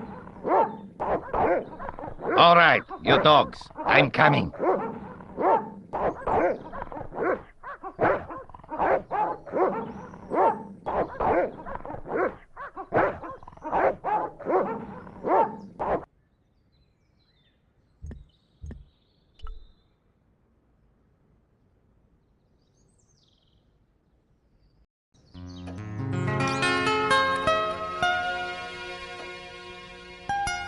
Madre Dios, who are you? My name's George Stobart.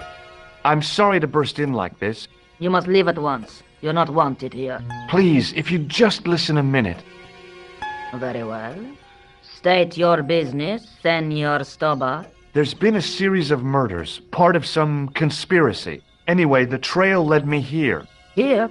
There is nothing for the outside world here. Over 600 years ago there was. What do you mean? This whole thing ties in somehow with the Knights Templar. The Knights Templar are dust. They had a secret that was so important, they went to a lot of trouble to hide it. I do not see what this has to do with my family. Your family had a strong connection with the Templars, right? I believe that they've planted some clues here. Why should I believe a complete stranger who barges into my home? Just let me have a look around. If I find nothing... You'll be spending the night at the police station. Very well. Please, sit down. Thank you.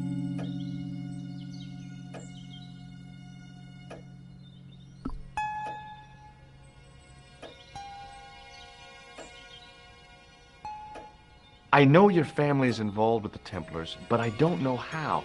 You should be asking how my family were involved, Senor Stobart. The Templars ceased to exist centuries ago. And as for the De Vasconcelos, the line dies with me. I'm sorry. Don't be. Okay, whatever happened almost 700 years ago.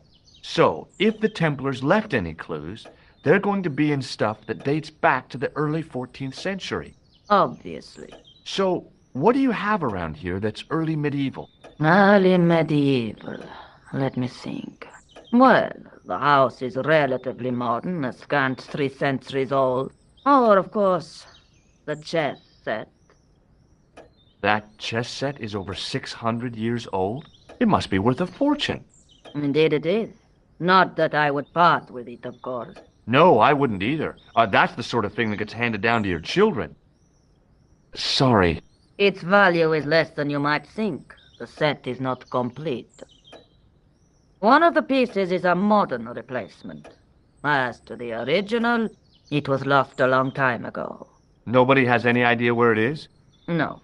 The children had it when they were taken. Children? What children? All in good time, Senor Stobart. May I examine the chess set? Certainly. But do not move any of the pieces.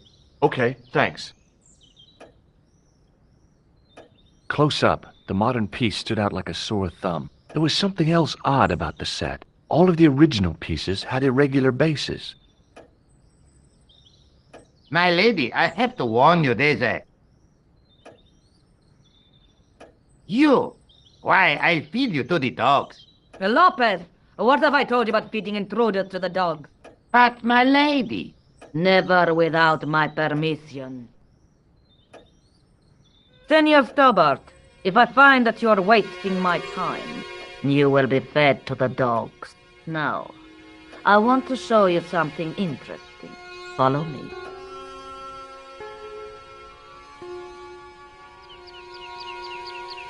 Lopez, unlock the door, por favor.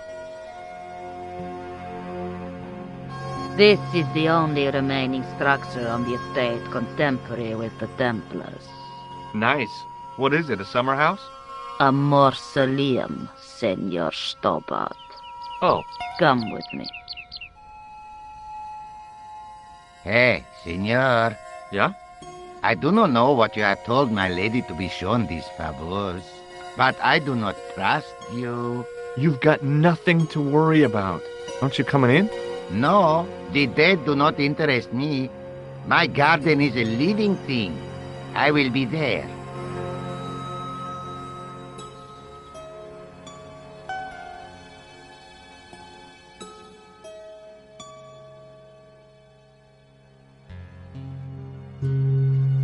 Wow, this is old. It was constructed in the 13th century as the final resting place for the De Vasconcelos Templas. It's well maintained. These are my ancestors, and they deserve respect. I come here at least once a week to say a prayer for them. Mind if I have a look around? By all means.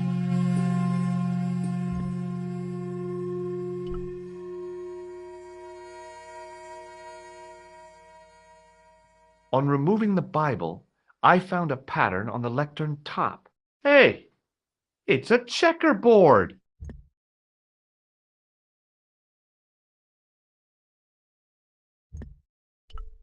Close up, I could see that the pattern was made up of glass squares over a checkerboard pattern. Some of the squares had little jagged holes in the middle.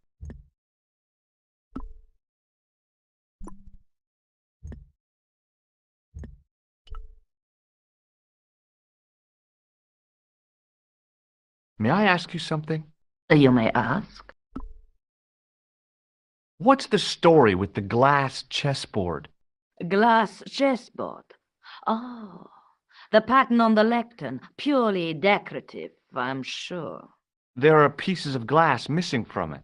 Oh, it has been like that since I was a girl. The gaps in the glass chessboard look awfully deliberate. No, it is ridiculous. What possible significance can it have? It's part of a chessboard, and the gaps are for... Senor Stobart. You cannot mean... This place was built for the Templars. Your chess set is as old as the Templars. It's kind of suggestive, isn't it? I think this must be it. This is what the manuscript is pointing to. This is extraordinary.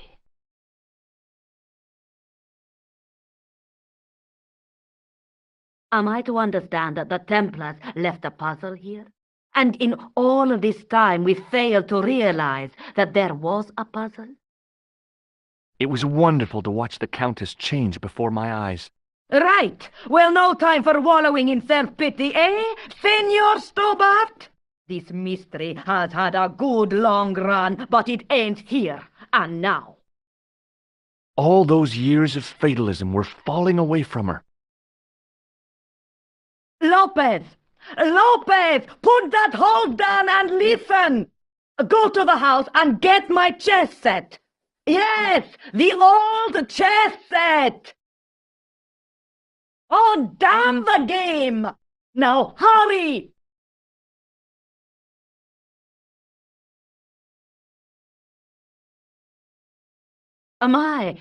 This is exciting, is it not? Don't get too excited. This could be a blind alley. Oh, I do not believe that for a moment. It's good to see you happy. Happy? You know, I think I am.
You certainly know your history. What's your opinion of the Templars, Senor Stobart? The Templars? Well, they seem no worse than a lot of the knightly orders. You are mistaken. Compared to the simpering politicians of the Hospitallers or the brutish Teutonics, the Knights Templar were the embodiment of chivalry. The filthy, money-grabbing French king and his pet pope did a great wrong. A bane settled upon my family at the whim of that self-seeking tyrant. It was all a long time ago. Some things don't die. Injustice is one of them. While we're waiting, I'd really like to know what happened here. I mean, the curse and everything? It all began at the time of the dissolution of the Templars. Don Carlos had already left their ranks to become a scholar. Don Carlos, is he the guy who went missing? Si, but he had reckoned without the local bishop. The bishop envied us our lands and determined to use the papal edict as an excuse to destroy us. Don Carlos was on one of his scholarly journeys when the Inquisition arrived. When Don Carlos returned, it was to find his loyal manservant slain and his children gone. They took the kids? But why? Oh, we will never know. The bishop denied all knowledge of the children's disappearance. But witnesses had seen his men kill the servant who had been charged to protect them. What happened to Don Carlos? He swore he'd find his children if he had to go to the edge of the world. He put on his armor and took up his sword and shield and rode out alone. He was never seen again. Lopez, you have the pieces. Si, my lady, as you asked. Por favor, Senor Stobart, would you be so kind? My lady. Calm yourself, Lopez. I believe Senor Stobart's motives are pure. Very well, my lady. My lady seems to trust you. But you don't. No, senor.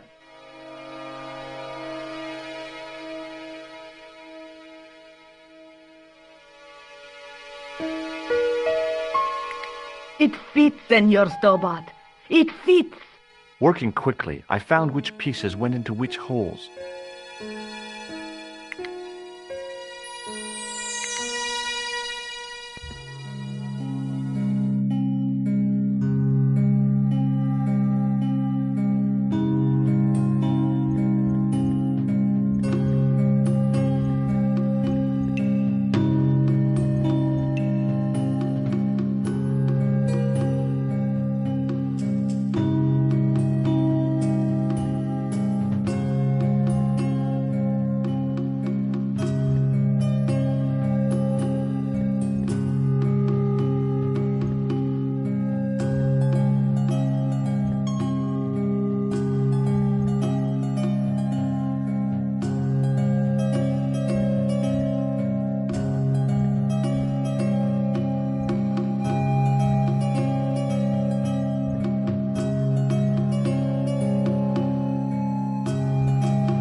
Senor Stobart, look! What is that? It's not the Holy Grail, is it? No, Senor Stobart. It is the communion chalice of the De Vasconcelos, missing for almost 700 years. Wow. Well, go on. I cannot. I can hardly believe it is real. Go ahead. Live a little. Are you sure? This is your moment of triumph, Senor Stobart. Sure, I'm sure. The possibility of death traps only occurred to me a few days later.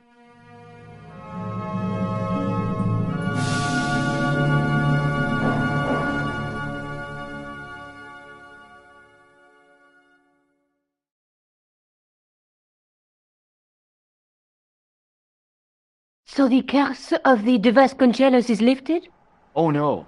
The Countess was thrilled to find the lost chalice, but there's still the riddle of the missing knight. Well, you can forget about that now and get back to finding the Templar's secret. Actually, I promised the Countess I'd find Don Carlos. You what? I can explain everything.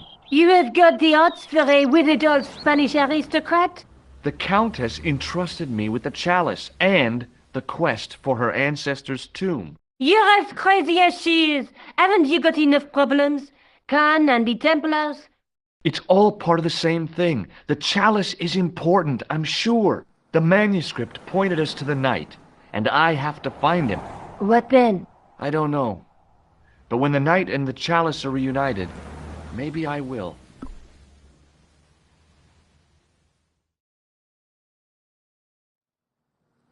This is the chalice I discovered in Spain. I still can't figure out why the Countess gave it to you.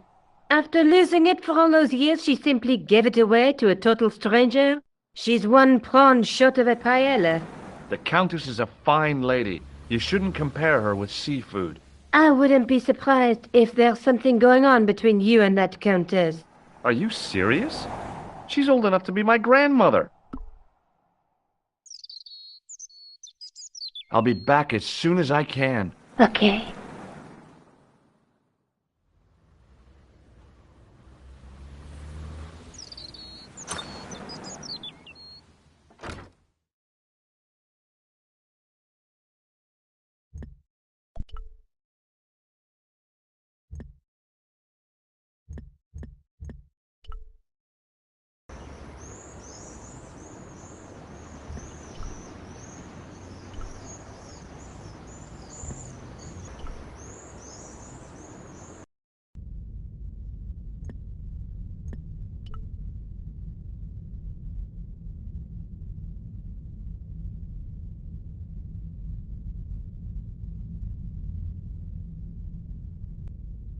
Hello again, Father.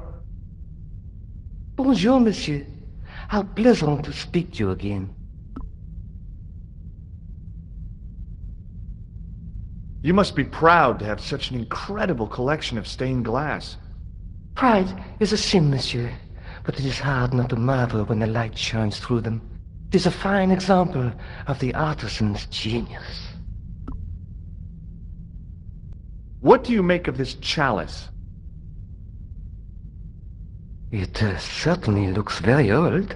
About as old as this church, I think. There seems to be an engraving on it. Yeah? What does it say? I do not know. It is very tarnished. With your permission, I could try polishing it. I promise I will be very careful. That'd be very good of you. This shouldn't take very long. Feel free to look around. Okay, thanks.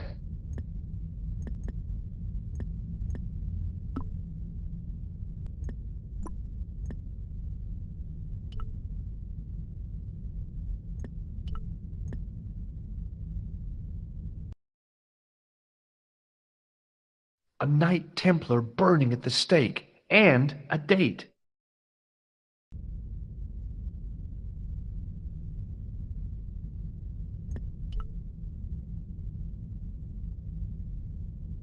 Hello again, Father.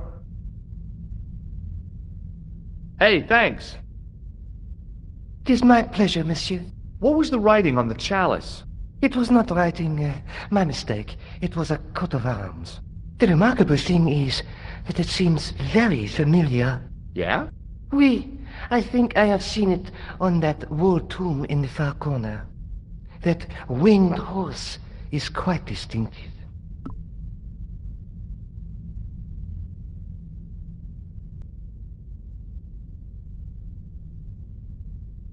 Catch you later. Au revoir, monsieur.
Now that my attention had been drawn to it, there was no mistake.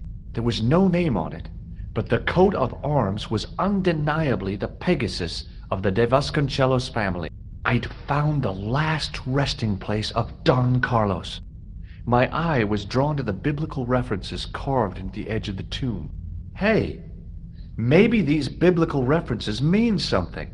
Psalms 32:7, John 4:11, Corinthians 1:4-5, and just one more, Psalms 22:21. I may not be perfect, but I've got a memory like a steel trap. The chalice had led me to these inscriptions, but it looked like a happy coincidence to me. After all, the De Vasconcelos arms were already on the manuscript. Nope, I was still convinced that the chalice had some significance all of its own.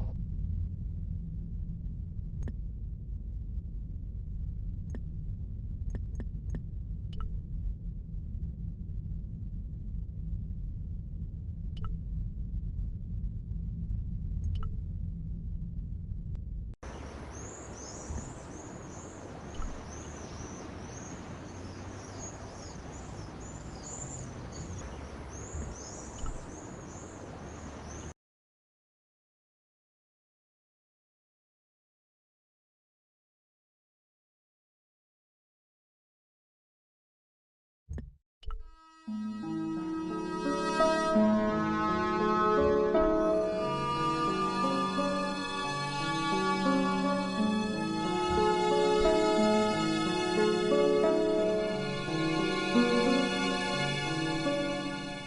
Andre. Hello, Georgie. While I was in Syria, I discovered a strange pagan statue. It was like a head with 3 bearded faces. Horrible. That sounds as if it could be Baphomet, the idol described by the Templars. The poor Knights of Christ had an idol that looked like that? Allegedly. The description of the idol came from the evidence extracted by the Inquisition. Mind you, not one statue or idol was ever found on Templar property. Until now, that is. Just last month, a statue of Baphomet was unearthed right here in Paris. Where? At the Institut Hermétique de Naval. The statue is beneath the foundations. It was discovered by some workmen while renovating the building. Can you tell me any more about the statue of Baphomet? It's a fearful image, even now, a bearded head. The base of the statue is carved with Templar symbols. One of the workmen noticed a curious stain at the base. He claimed it looked like blood. Blood? That's right.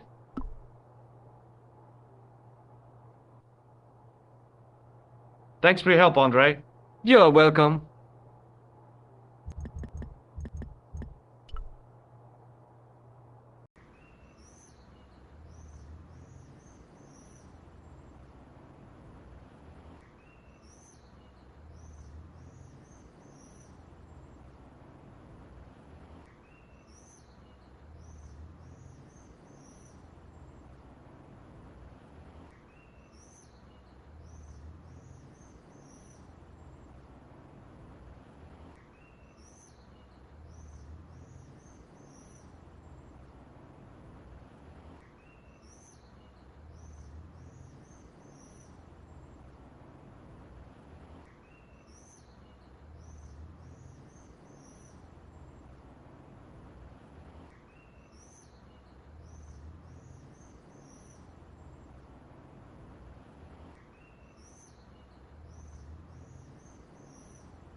Excuse me, could you help me? What is it? I've got a few questions. You're doing a fine job. Merci. I have my professional pride. I don't think I've ever seen a Gauloise smoke so stylishly. It's a natural talent. I'm being sarcastic. I'm being indifferent. You're very good at that as well. Merci. Vive l'indifférence. So, what are you doing here? I am having my break. Yeah, I mean when you finish your break. When I finish my break, an interesting concept, monsieur. You'll probably need to think about it. I could have another cigarette while I consider. Perhaps tomorrow too?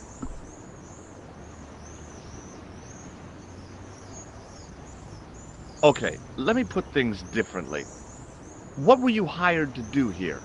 I was hired to keep the archaeological dig in the basement of this building clear of debris, and to touch up damage to the door frames with my little pot of paint. It's a very responsible job. Unfortunately, I'm not a very responsible person. So what do you know about the excavation? I know they won't let me in to do my job. I would complain to my union, but là... You couldn't be bothered to join. Right. Tell you what, though. I'm surprised at the sort of people interested in this excavation. What's unusual about the visitors to the excavation? None of them look like archaeologists to me. Do you know what an archaeologist looks like? Three-piece suits, crocodile-eyed attaché cases, Rolex oyster. But no archaeologist dresses like that. Quite right, monsieur, quite right. So, who are they? Who cares as long as they pay me? Be seeing you. Au revoir, monsieur.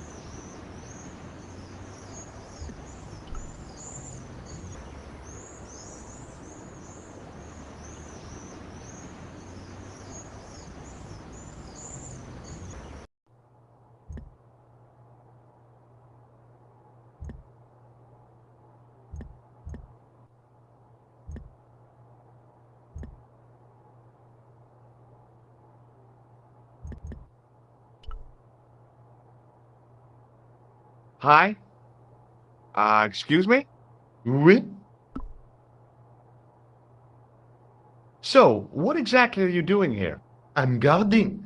You expect to find me shearing sheep? Take it easy. I just didn't realize you were a guard. I'd like to know what you're guarding, please.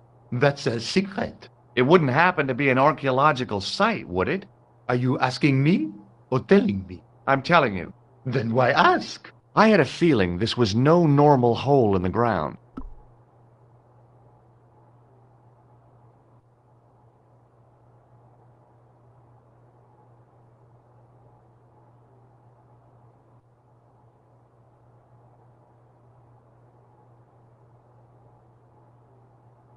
What do you know about the Knights Templar? There was a long pause during which the guard said nothing. Then he said, Nothing. Nothing at all? Is this a test? What, like a history pop test? No, like a test. Okay, yes, it's a test. Then I know absolutely nothing about the Templars. Talk to you later. Au revoir, monsieur.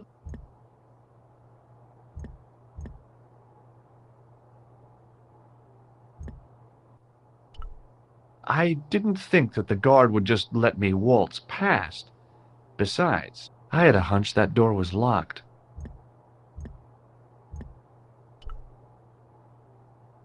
There was a closed door with toilet scratched into the cheap veneer. That door's locked, monsieur. Hi again. What is it? Trying to get into a locked washroom. I had the strongest feeling of déjà vu. I'd like to use the washroom, but the door's locked. Oh, that's no problem. You can have the key. Thanks. Talk to you later. Au revoir, monsieur.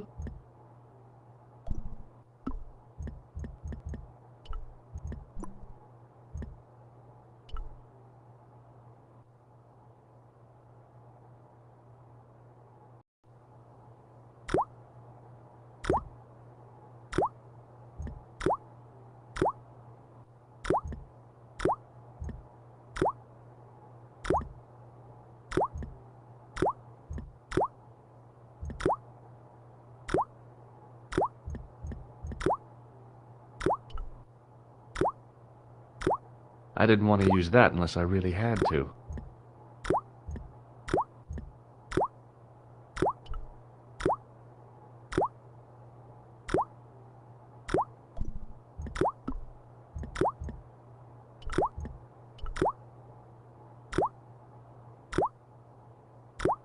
I made an impression of the big key in the cake of soap.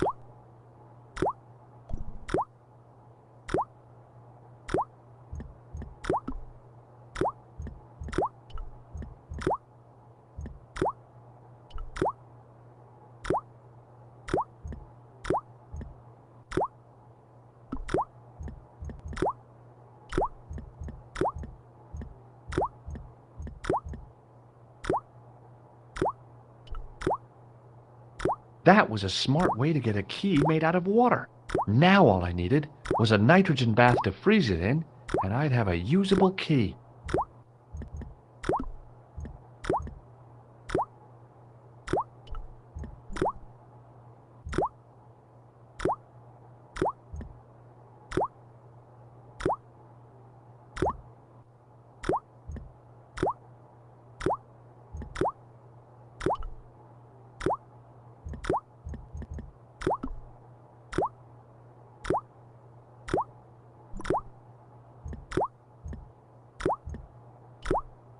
The cold tap's washer looked to have failed.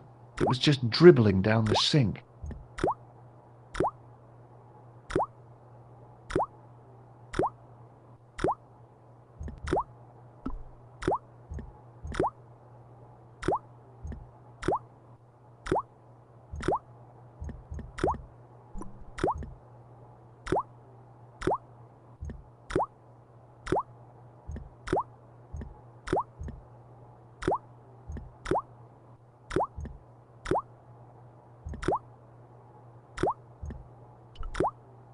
I wasn't that interested in what might go into a restroom's garbage to investigate.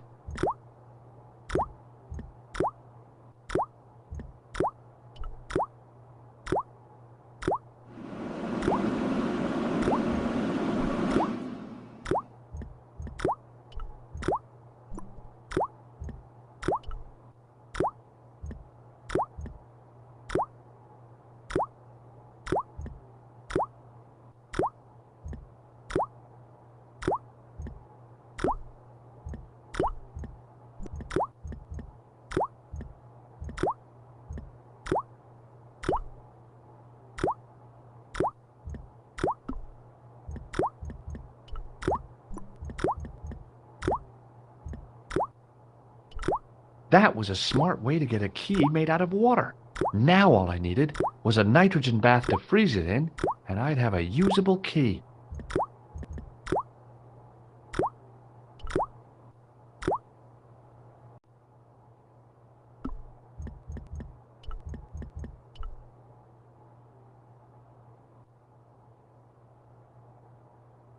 I carefully sprinkled the plaster into the soap mold I'd made of the key.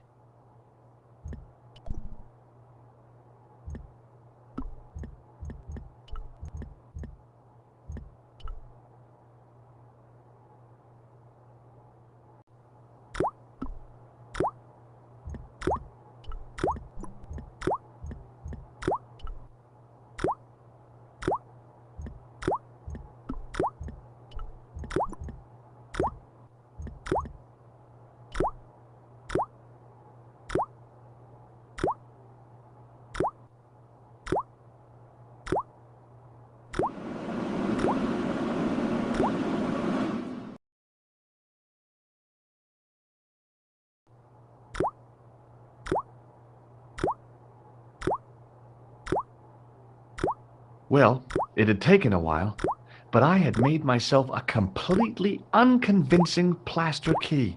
Way too fragile to use in a lock. I'd have to substitute it for the real one. Trouble was, it looked like plaster and not metal.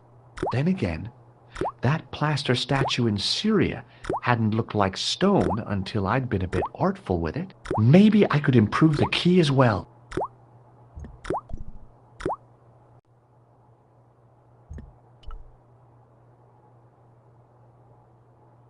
Hey, monsieur, don't it go with my keys?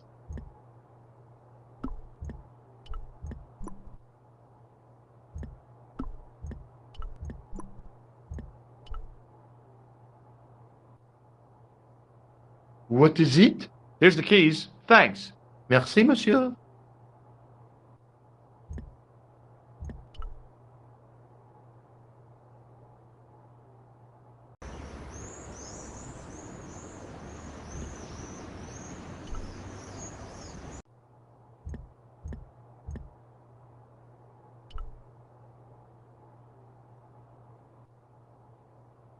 Do you mind if I use the phone? Be my guest. I'm paid to guard this door. The phone can look after itself. Hi, Nico? George, what have you discovered? Nothing yet. Nothing. Is something wrong? No. George, why are you calling me? Oh, no reason. I just wanted to hear your voice.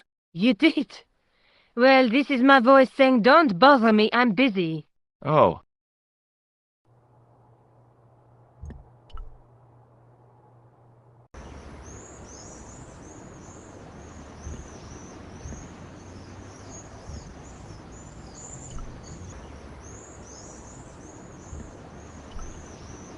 Hi, it's me again.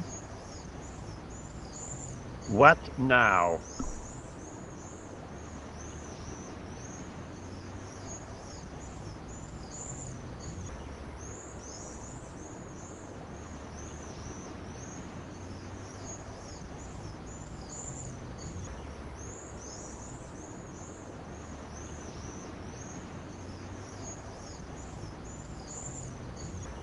Be seeing you.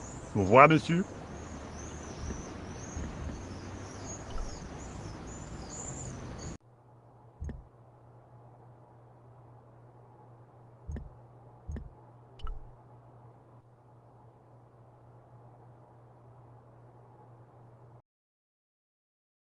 Hello, Nico. It's me. What do you want? Some ideas. You're the man on the spot, George. I can't hold your hand all of the time. Au revoir. I wouldn't mind if you held it at least some of the time.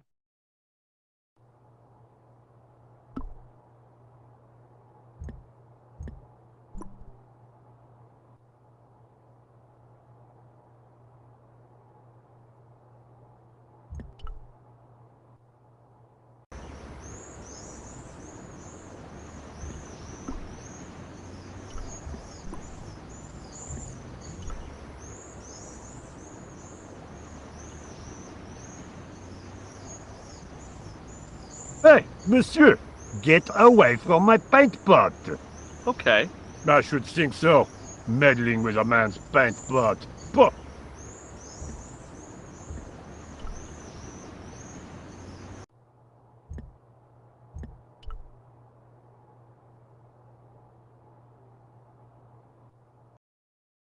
Killer! Hi, Nico. It's me. I'm at the excavation site. Hi, George. What's happening? I'm at the excavation, but they won't let me in. Damn! We need to know what's in there. Don't worry. I've got a scheme. I'm going to need your help, though. Okay, what do you want me to do? I want you to keep somebody on the phone for a while. Who? A painter. I need to get at his pot. Oh, okay. Stay on the line. I'll go and get him.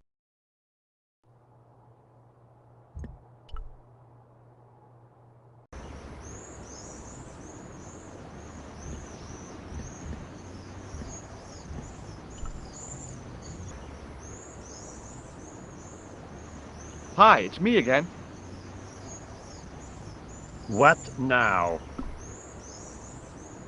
You've got a phone call. For me? Are you certain? It's a woman. She sounded hot. What woman? She must be mistaken, monsieur. Well, she asked for that hunk of a man with the nicotine fingers and his ass hanging out of his pants. Certainly sounds like me. Stand back. It wouldn't do to keep the lady from her hunk.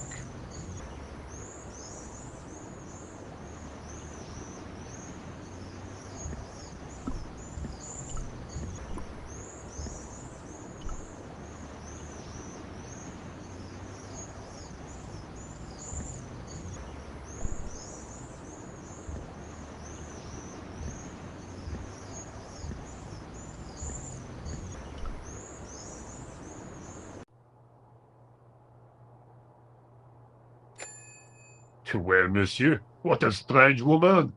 She was all over me, and then suddenly, nothing but abuse. Really? Why, abuse? Ah well, I have a cigarette to finish. And monsieur, if she calls again, I am not available.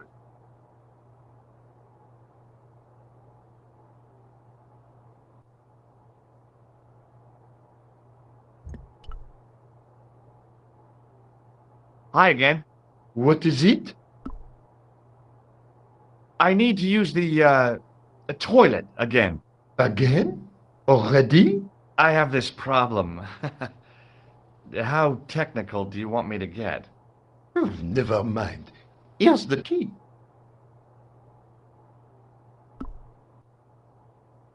Talk to you later. Au revoir, monsieur.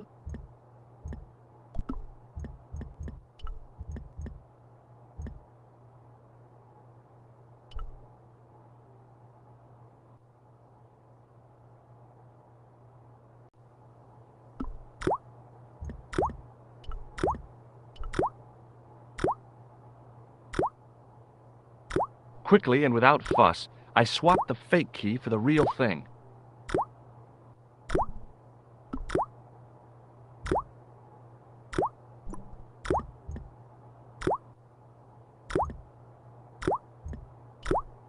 The thing felt really hot. Big demands seemed to be being made on it.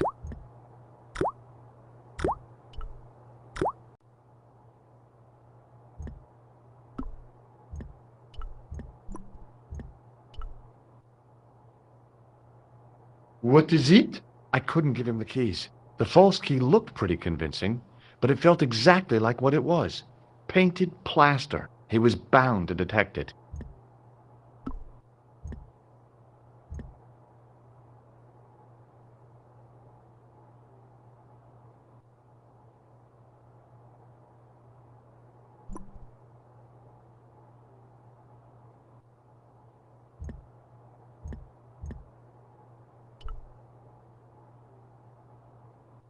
The doorway led to an old utility closet that had lost its door. There was nothing interesting in there. I couldn't imagine what I'd achieved by turning the dial. I couldn't imagine what I'd achieved by turning the dial.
thermostat was mounted over a radiator. The radiator was pumping out heat as the thermostat was cranked right over to full. No wonder it was warm in here, even with the door open to the chill of fall.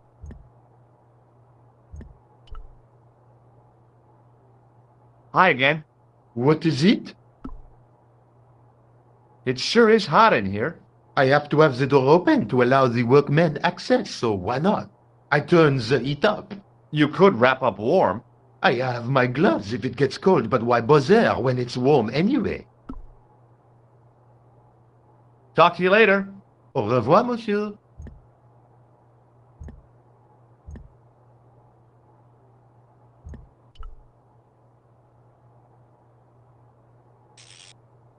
I turned the heating off.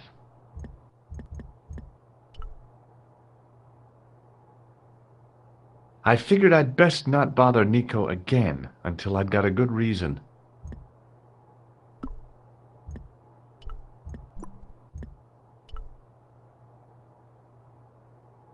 What is it? I held my breath and hoped that he wouldn't notice the substitution. Here's the keys. Thanks. Merci, monsieur.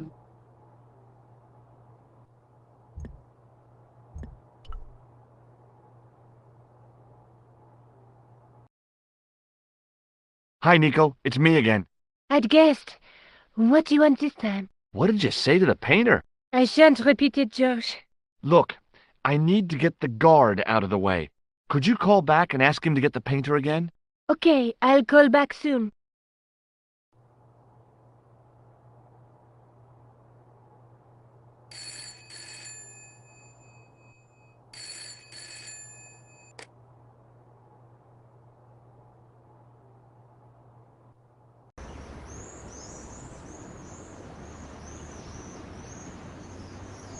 This looked like a good place to watch things develop.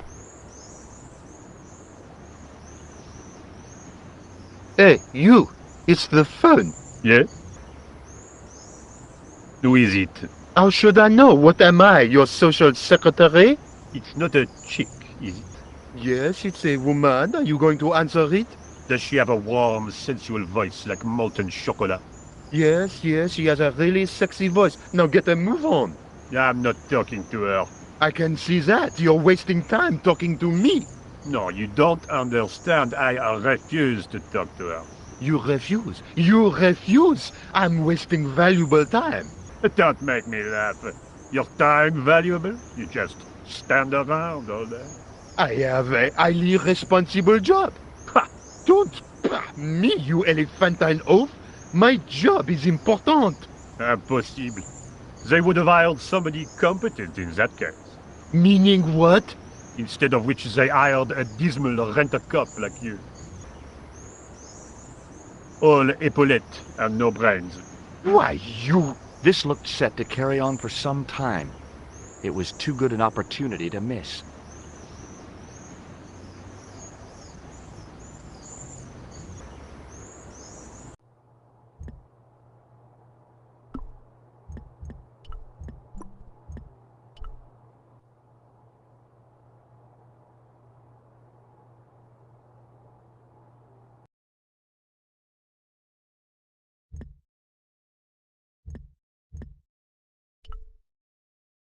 I couldn't see anything useful to do with the planks.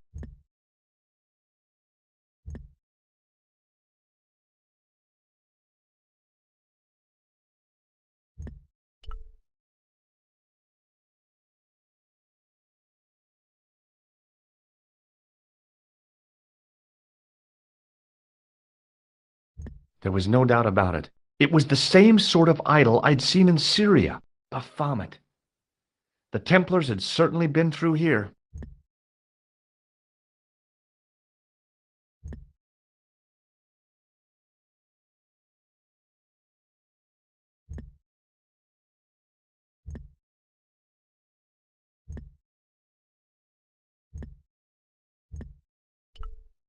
No, thanks. I think I'm carrying enough junk.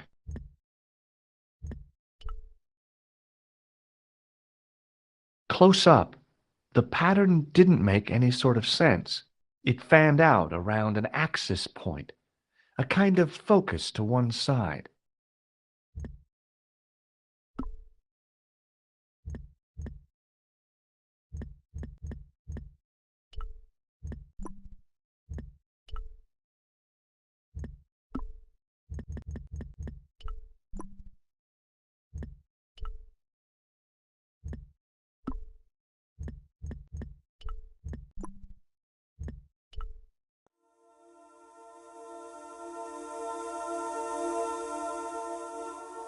there it was, decoded by the curves of the chalice, the image of a church.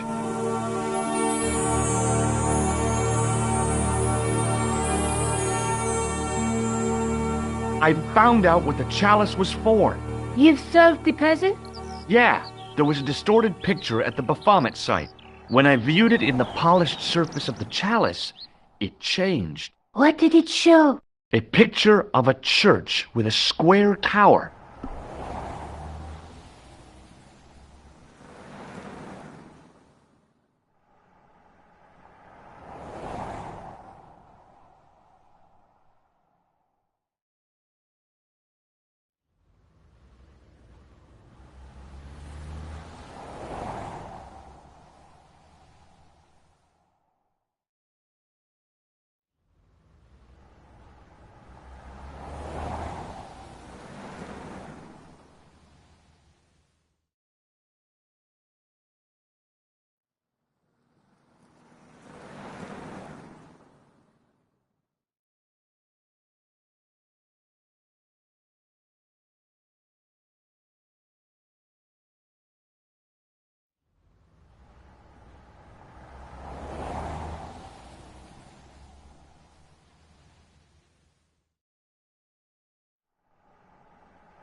I guess I'd better return the chalice to the Countess.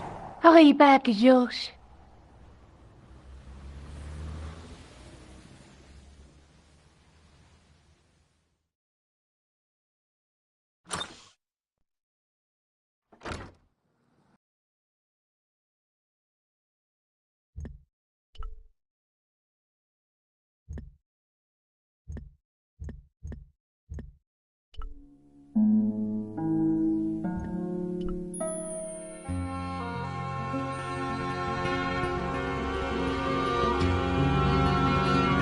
I'd been planning to return the chalice anyway, but I hadn't expected the trail to bring me here.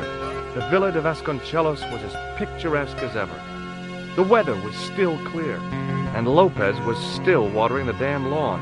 I was beginning to suspect that he was surgically attached to that hose.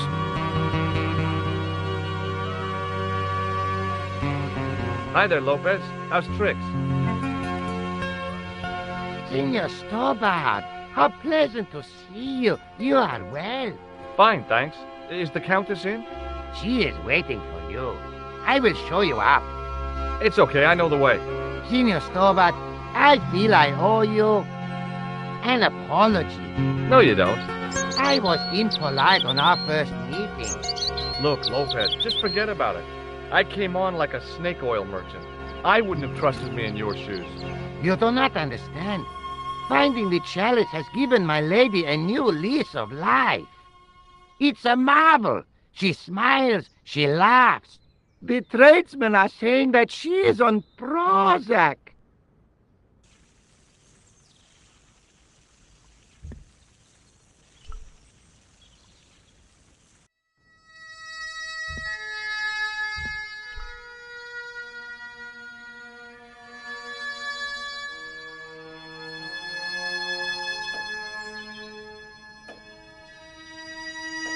Senor Stobart, oh, what a pleasure.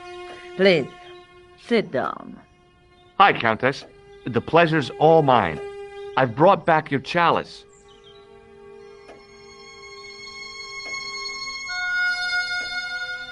Why? You've had it cleaned. Yeah, I met an obliging priest with a soft claw. Have you resolved the Templar mystery? No, not yet. I don't even know what it is I'm after. There are many stories of the knight secreting great wealth away. Whatever. All I know is I don't want the bad guys to get it.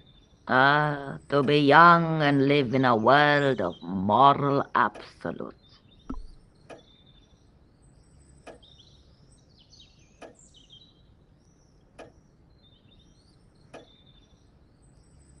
I discovered something amazing with that chalice. In Paris, I found a church where they recognized the coat of arms. I found the tomb of Don Carlos de Vasconcelos. You are sure? There can be no mistake? The coat of arms on the chalice matches the one on the tomb. Incredible. You have my most profound thanks. I must go there as soon as possible. Yeah? Well, I'd be happy to show you the city. There's something else that I discovered carved on Don Carlos's tomb. Biblical references. What are the references, Senor Stobart? Psalms 32:7, Corinthians. I am not a good enough scholar to know the Bible, chapter and verse. I meant, what are the quotations? You know, I forgot to ask the priest.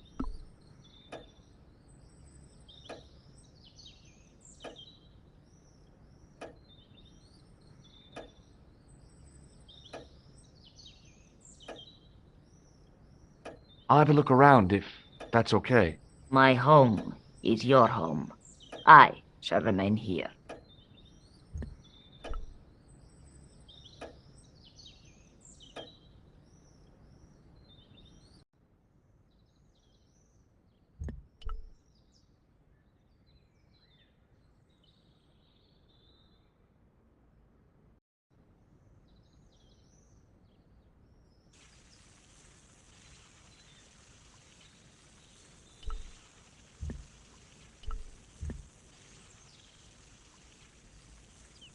Hi, Lopez.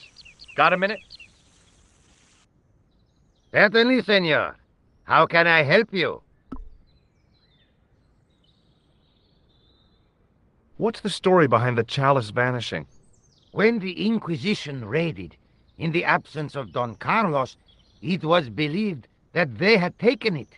Naturally, they denied the charge, as they denied taking the children. And naturally, nobody believed them. But they were telling the truth. The chalice was hidden from them.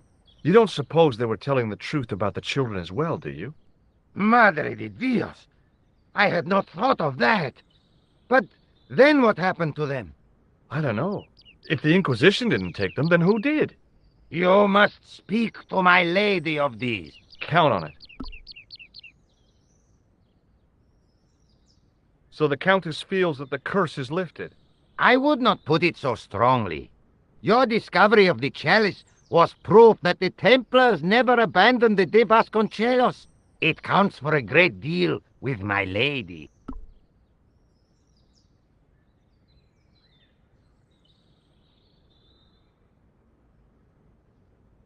Catch you later, Lopez. Adios, Senor Stobart.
It was too delicate to move.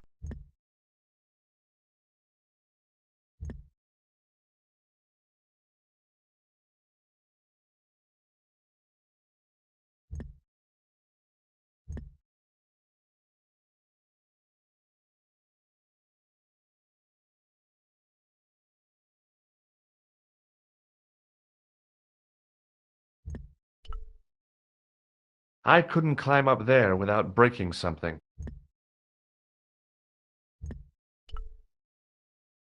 I couldn't reach up there.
Hello again.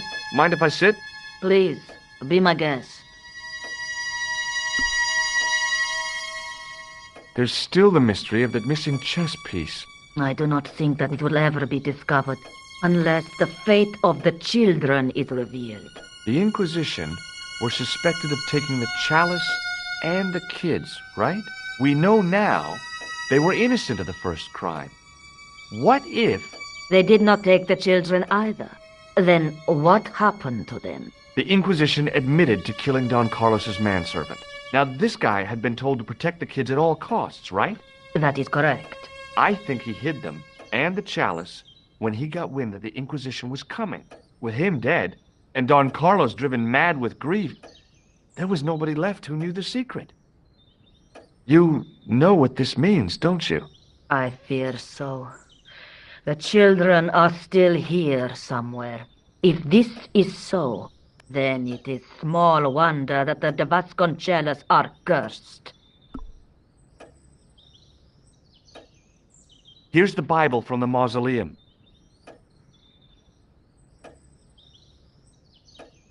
Very well. Let us begin. The first reference. Psalms 32:7.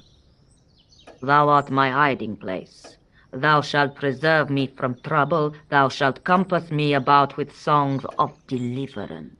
My hiding place. Don't get your hopes up too high. This might just be leading us to where we found the chalice. You are right, of course. The next. Okay, John 4:11. John 4:11. Here. The well is deep. The next. Quickly. Okay. Corinthians 4:5. Here it is. Will bring to light the hidden things. Any more? Just one. Psalms again. 22:21. Save me from the lion's mouth, for thou hast heard me from the horns of the unicorns. The last is confusing. Lions, unicorns, what does it mean? I can't guess. Salient points seem to be a hiding place and a deep well. In no sense is their mausoleum a well, Senor Stobart. Is there a well in the grounds? I do not know. I suppose that there must have been once upon a time. Lopez is the man to ask about anything pertaining to the estate. Does this lab pass mean anything to you? Nothing at all.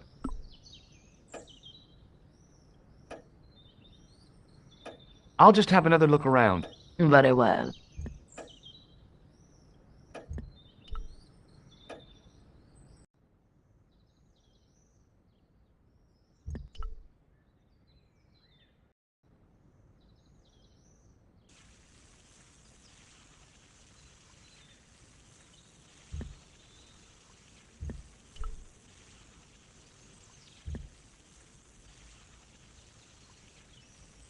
Hi, Lopez.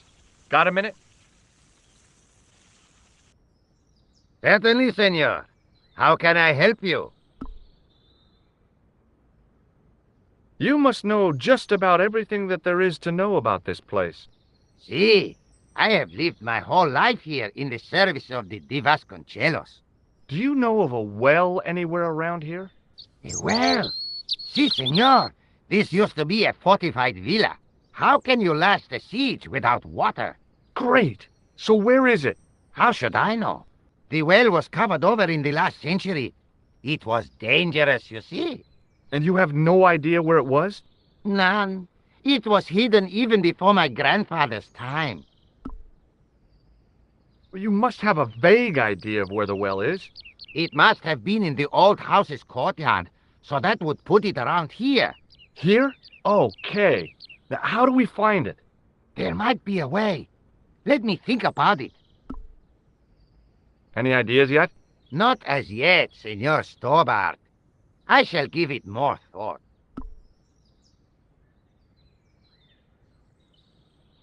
Catch you later, Lopez. Adios, Senor Stobart.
Hi, Lopez.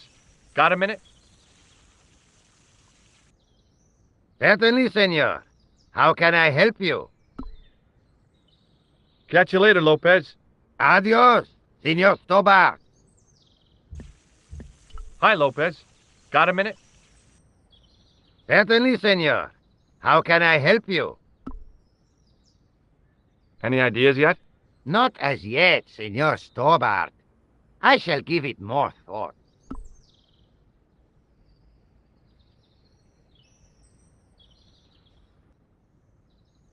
Catch you later, Lopez. Adios, Senor Stobart.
I couldn't reach up there. It was a rod with a cone and a hook on the end. I guessed it was for snuffing out the big candle in the chandelier.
The candle had burnt brilliantly, but only for a couple of minutes.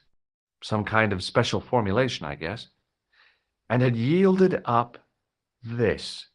A complex shape expertly cut in stone. I figured it was some kind of key.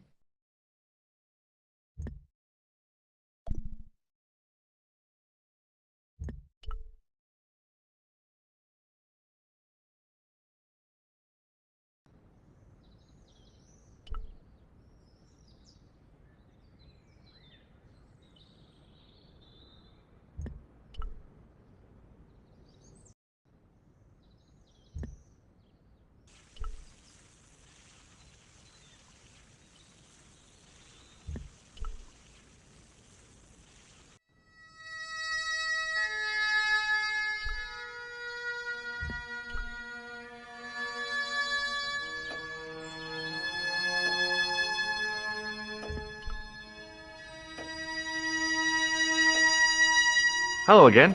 Mind if I sit? Please, be my guest. What do you make of this? It looks like some sort of key. Where did you get it from? It was buried inside the great candle in the mausoleum. Inside it? What have you done to it? I, lit it. But it is irreplaceable. Listen, the candle was to be lit in case of Moorish attack, right? Well, it burnt down in no time and revealed this key thing. Maybe that was the real purpose of lighting the candle. What are you suggesting? That lighting the candle was the equivalent of break glass in case of emergency.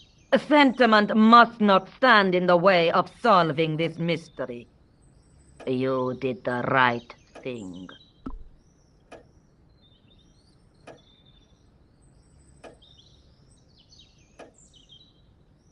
I'll have a look around if that's okay. My home is your home. I shall remain here.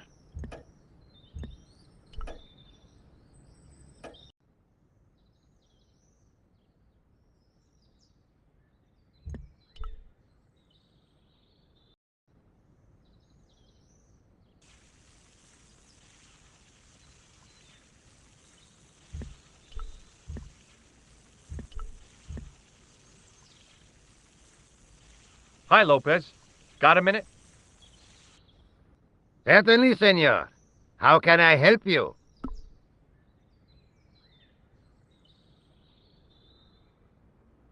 Do you know what this is? No, senor. Is it some kind of key? Yeah, I think it probably is. Where did you get it? It was hidden inside the big candle in the mausoleum. And you burnt it? I wondered what the light was I saw through the window. My lady will be furious. The candle was centuries old. No, it's cool. She realizes how important finding this key is. Do you know what this is? No, senor. Is it some kind of key? Yeah, I think it probably is. Where did you get it? It was hidden inside the big candle in the mausoleum. And you burnt it? I wondered what the light was I saw through the window. My lady will be furious. The candle was centuries old. No, it's cool. She realizes how important finding this key is.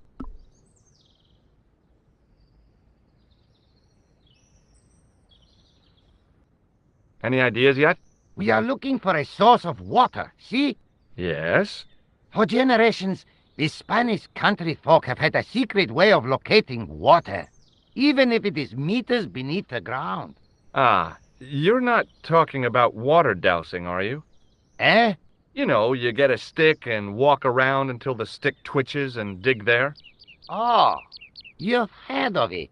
Yeah, I think most of the planet has. Okay, let's get a stick. Uno momento.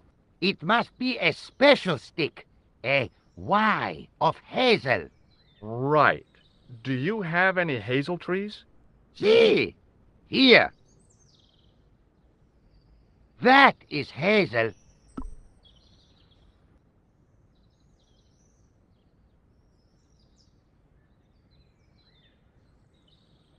Catch you later, Lopez. Adios, Senor Tobar.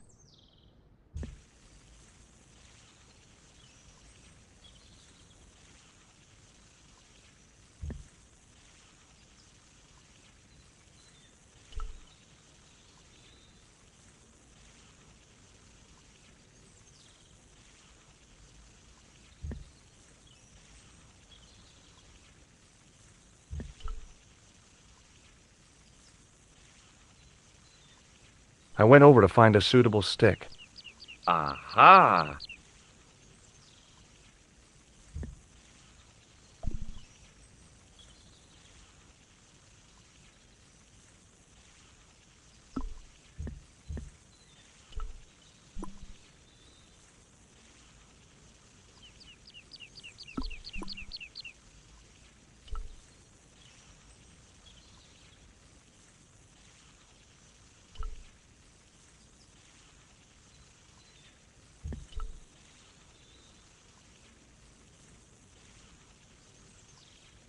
Hi, Lopez. Got a minute? Certainly, senor. How can I help you? Well, I got my divining rod. Now what? Simplicity itself, senor. Hold the wand at the upper ends of the Y. Apply a little tension with your wrists so that the slightest movement of the wand's tip is clear, and walk slowly and steadily over the area. Sounds easy enough. We'll find this well in no time.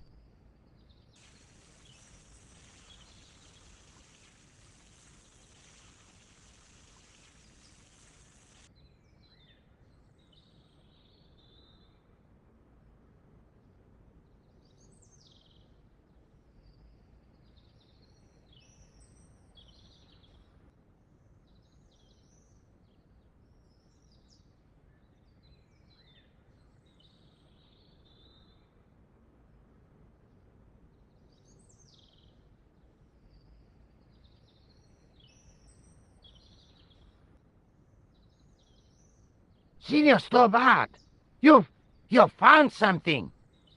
This is it. This is where we find the secret of the Templars. Hidden here for hundreds of years. Lost from the sight of man until now. The mystery is revealed. It's a tin can. I've been walking up and down with a twig in my hands, looking for a tin can. It had water in it. That's what the dowsing stick must have detected. I'd have to check with an archaeologist, but I don't think the Templars left that. In truth, Senor Stobart, the loan was laid many, many years ago. This can could date back to the Napoleonic Wars. Get rid of it and I'll try it again. Lopez threw the can away. It seemed to fall an awfully long way.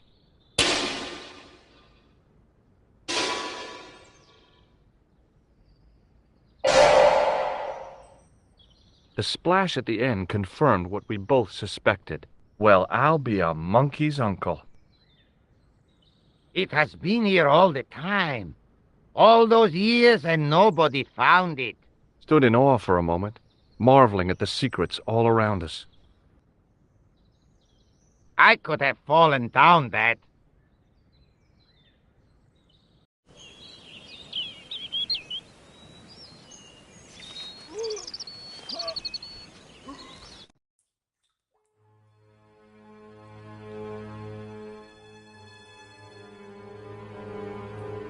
The well had been lost for decades at least. The air was cool after the noon sun, but that's not what gave me goosebumps. I have a really, really bad feeling about this.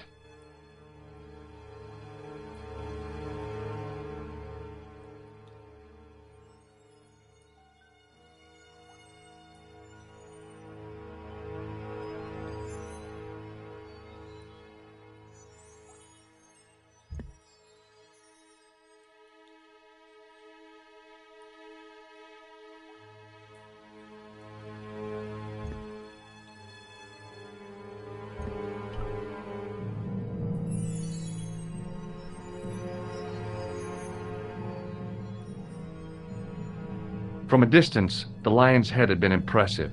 Close up, it was frightening. Hey, one of the fangs is a separate piece.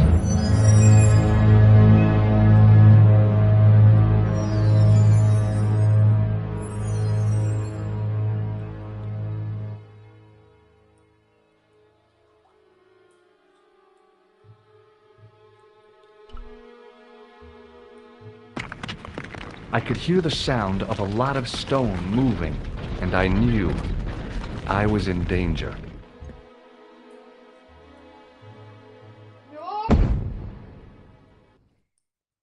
Senor Stobart! Senor Stobart! Are you all right? Senor Stobart!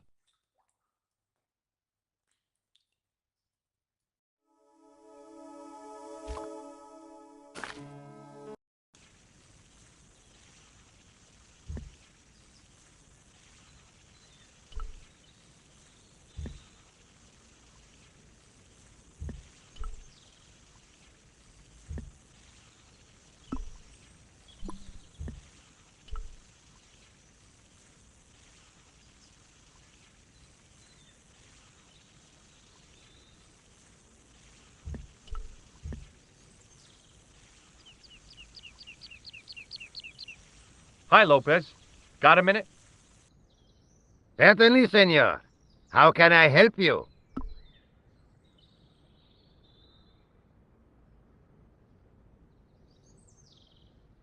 Well, I got my divining rod. Now what? Simplicity itself, senor. Hold the wand at the upper ends of the Y. Apply a little tension with your wrists so that the slightest movement of the wand tip is clear, and walk slowly and steadily over the area. Sounds easy enough. We'll find this well in no time.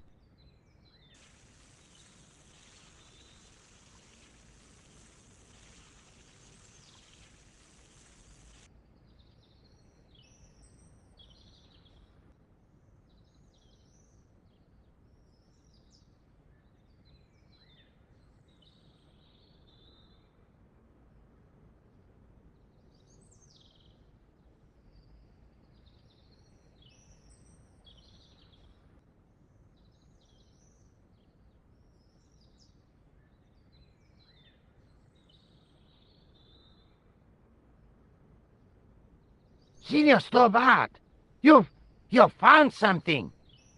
This is it. This is where we find the secret of the Templars. Hidden here for hundreds of years. Lost from the sight of man until now. The mystery is revealed. It's a tin can. I've been walking up and down with a twig in my hands, looking for a tin can. It had water in it. That's what the dowsing stick must have detected.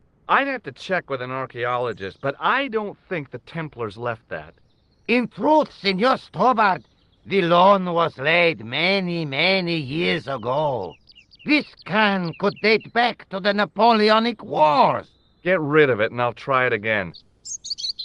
Lopez threw the can away. It seemed to fall an awfully long way.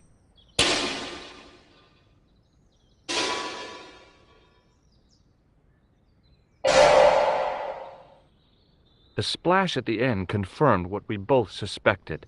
Well, I'll be a monkey's uncle. It has been here all the time. All those years and nobody found it. Stood in awe for a moment, marveling at the secrets all around us. I could have fallen down that.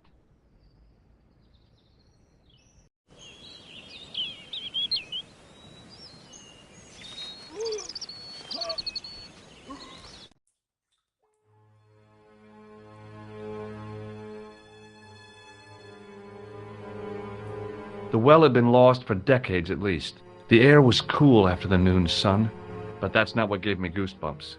I have a really, really bad feeling about this.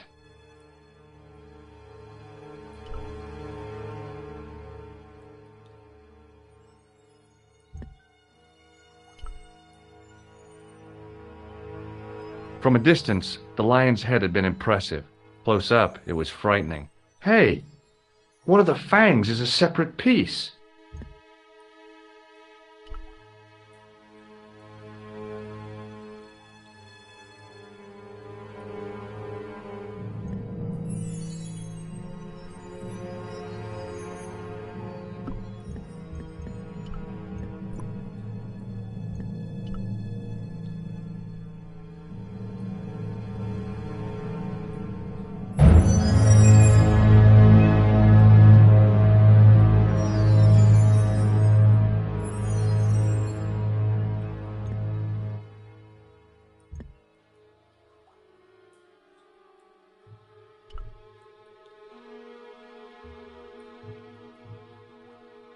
A great stone lion's head, with a gaping maw full of fangs. As far as I knew, nobody had cast eyes upon it for centuries as it stood, waiting in the cool shadows. The words of the psalm kept running through my head, "Save me from the lion's mouth." I could hear the sound of a lot of stone moving, and I knew I was in danger.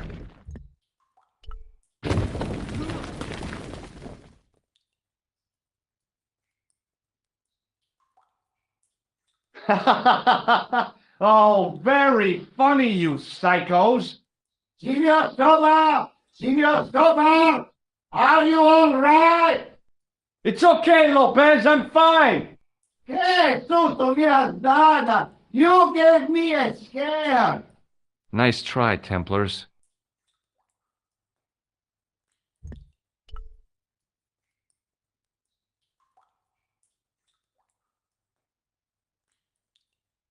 I wished that I had Leary's flashlight now.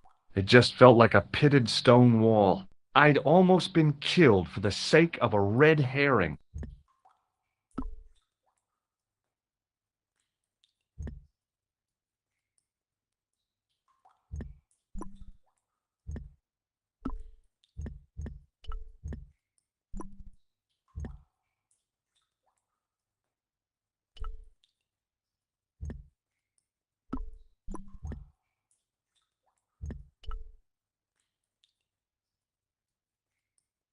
I wished that I had Leary's flashlight now. It just felt like a pitted stone wall. I'd almost been killed for the sake of a red herring.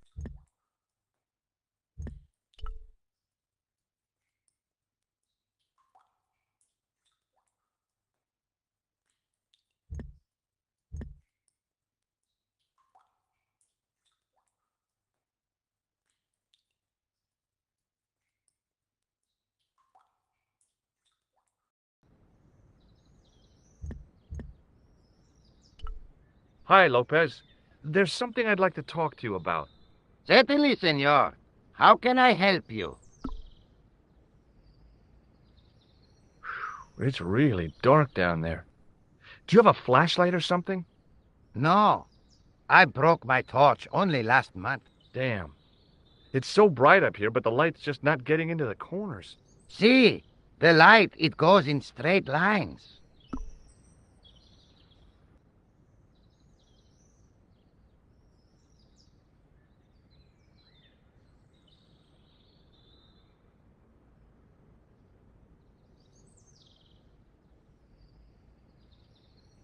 Catch you later, Lopez. Adios, Senor Stobar.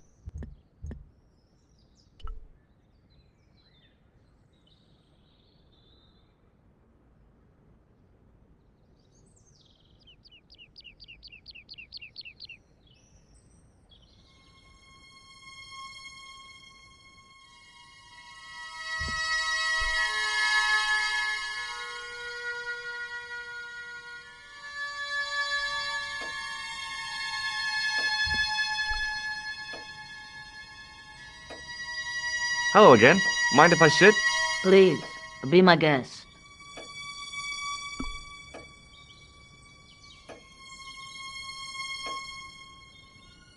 I'll just have another look around. Very well.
There, in the middle of the door, I could see some kind of socket. It looked like this wasn't quite the dead end it seemed.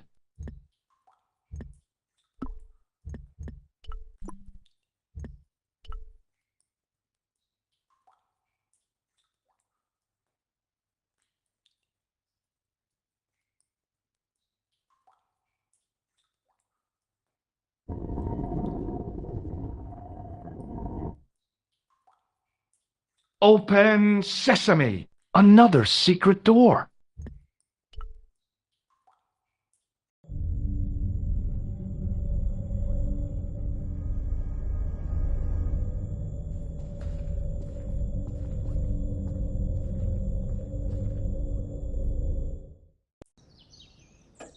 Before I left, though, there was one last thing to do.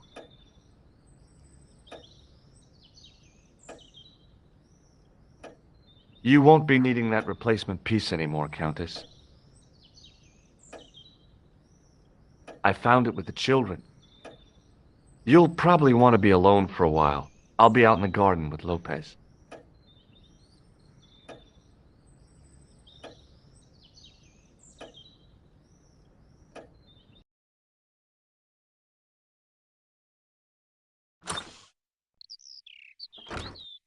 George, welcome back. Come in, George. It's good to see you again. Is it? Sure. What did you find in Spain? Without Andre, we wouldn't have got this far, George. Yeah, I know.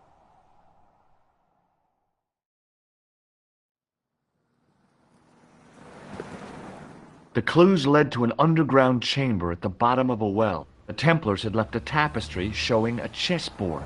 The white pieces were vastly outnumbered. There was a stream running across the board, and a Templar knight on a horse. Does it mean anything to you, Andre? No, nothing.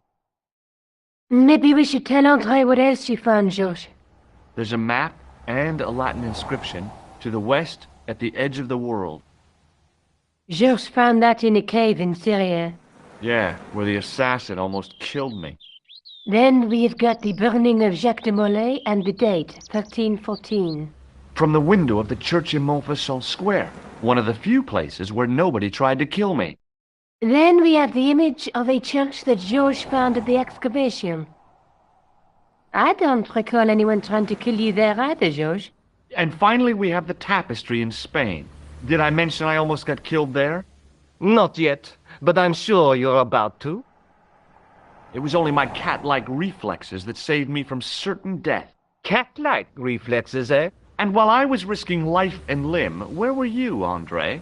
Getting your glasses fogged up over an Etruscan vase? That's enough, boys. Can we get back to saving the world? Of course. My apologies. He started it.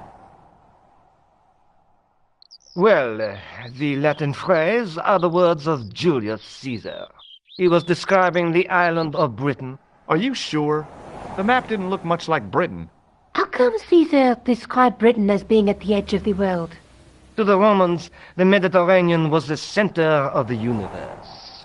Britain was a remote, unfriendly place, inhabited by blue-painted savages. It hasn't changed much.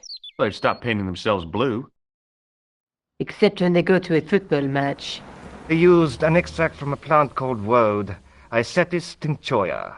The Scots were using it until fairly recently in their wars with the English. Fairly recently? I don't recall the Scots being at war with the English. How recently are you talking about? I believe William Wallace's men used it in the 13th century. They might well have been using it as late as... You can't remember, can you? 1314. Ah, we're back onto that, are we? Andre, what is it? What do you mean? 1314 in Scotland. The Battle of Bannockburn. That would explain the stream on the chessboard. That's what a burn is. Right, Andre? As in Bannockburn? Right, George. And it gets better. Tradition has it that the Scots were helped by a shock force of, well, can't you guess? Knights Templar? Yes, a group of outlawed Templars. They are said to have turned the tide for the Scots. And it all ends at a church in the Isle of Britain at Bannockburn in a church. What are we waiting for? I'll call a cab.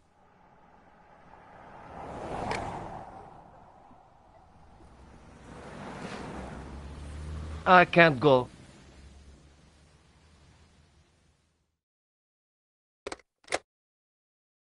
Andre, you've been loads of help, but... What George is trying to say is that you shouldn't feel guilty. I was? We understand you've got commitments. Oh, listen, we have to hurry. Let's go, George. We'll see it through. Oh, and, don't worry about us.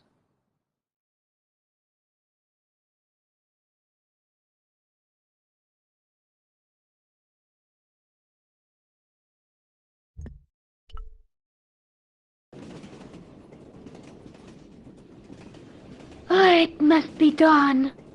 Oh, I guess so. And we must be nearly there. Somewhere, out there in the dark, is Scotland. We've come a long way together to get here. Yeah. Let's hope it was worth it.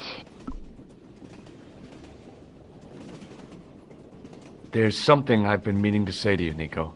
Is this the right time and place, George? There might not be another time. I don't want to waste this chance. You don't need to say anything. I wouldn't want to be anywhere else. But here, with you. Now. You're exhausted. Why don't you get some sleep? Sleep? At a time like this? Excited, huh?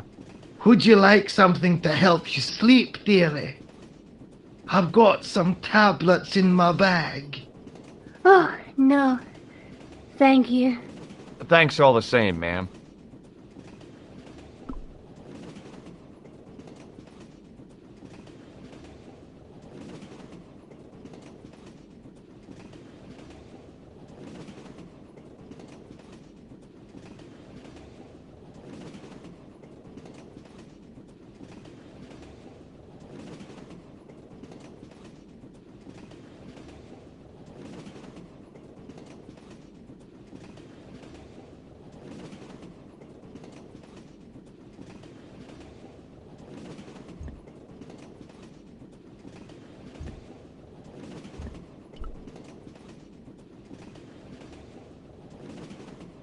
Where are you going, George? Do I need to spell it out? Don't snap at me. If you're going to take a leak, why don't you say so? Okay, I'm going to take a leak. L-E-A-K. Tickets, please. Oh, hi. That's a standard full-price peak return. Don't you have a senior citizen's rail card? I rarely travel by train. My ticket is perfectly valid, is it not? Well, yeah, but you could have saved up to a third of the cost. I do not need to indulge in puffling thriftiness. Blimey, you're a funny old bird and no mistake. Tickets, please, sir. Here.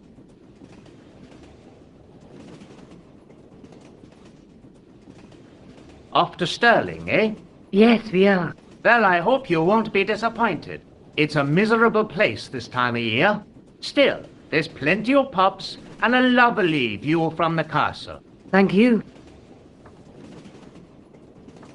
I don't want to worry you, but there was something familiar about that guy.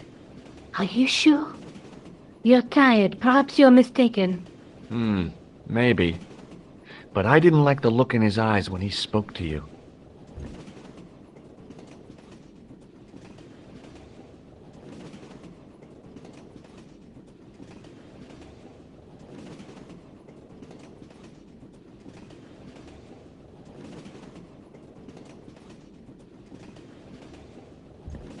Pardon me? Yes, my dear. Do you know what time we're due in Stirling? 6:15, but we're running 8 minutes late. What's the book you're reading? Oh, it's something I picked up at the station. A medieval detective story. Quite well written for that kind of thing. It's been out of print for years. What's the title of the book?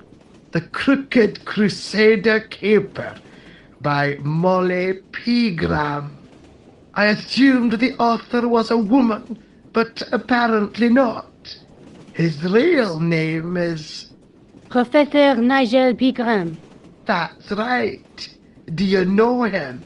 No, I never met him. George is a great fan of his, though. Do you know Sterling well? Yes, I do. Is that where you two lovebirds abound? Yeah, It's one of the places we thought we'd see on our holiday. Be sure to visit the castle, won't you? Oh, I'm sure it's a neat place. But we are not really interested in history, are we, George? No. I suppose espresso bars and boogie-woogie are more your cup of tea. That's right. There's nothing George enjoys more than a good boogie. Is there a church called St. Ninian's at Sterling? Yes, there is. And I know why you're going there. You do? Of course I do. It's obvious you're in love. You're eloping, and they say romance is dead.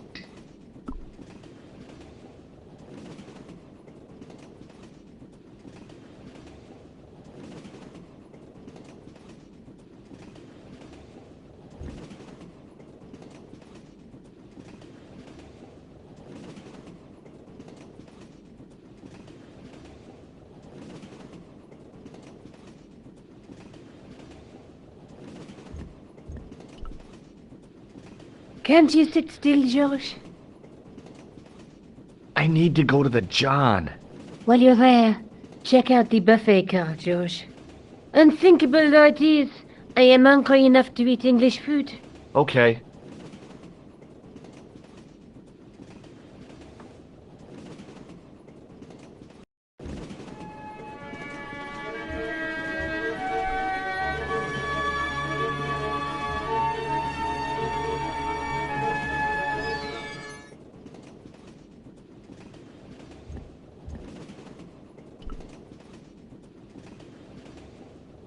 Hi. Having a party? No, this is British. Come on, join us, man. Away, Basha, wake up, man. What's company? His breath was like the outlet from a chemical factory. Excuse my mate, he's taking a nap. Sleeping like a bobby. I'll wake him up when we get to Newcastle. We passed through Newcastle half an hour ago. And I never noticed. What is that stuff you're drinking? It smells like gasoline. Aye, I'll put hairs in your chest, like. And your eyeballs, too, by the looks of you. See you later. I didn't want to wake him. To be frank, without a cold water hose, I didn't think I could wake him.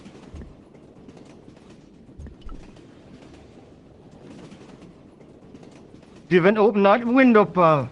Why not? It's freezing out there.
Oh, no. That gangster creep from the hotel, Guido. Well, he didn't scare me. Hey, Buster. This is a no-smoking car. Okay, maybe he did scare me. It got worse. I suddenly realized who the conductor had reminded me of. Eklund, Marquet's murderer.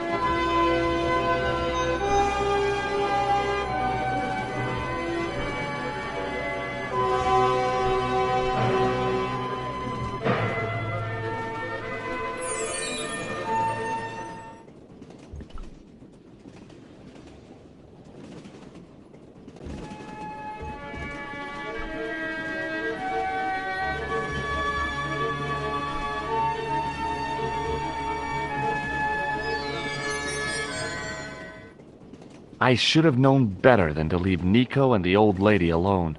Suddenly, the sword of Baphomet took second place to finding the girl I loved.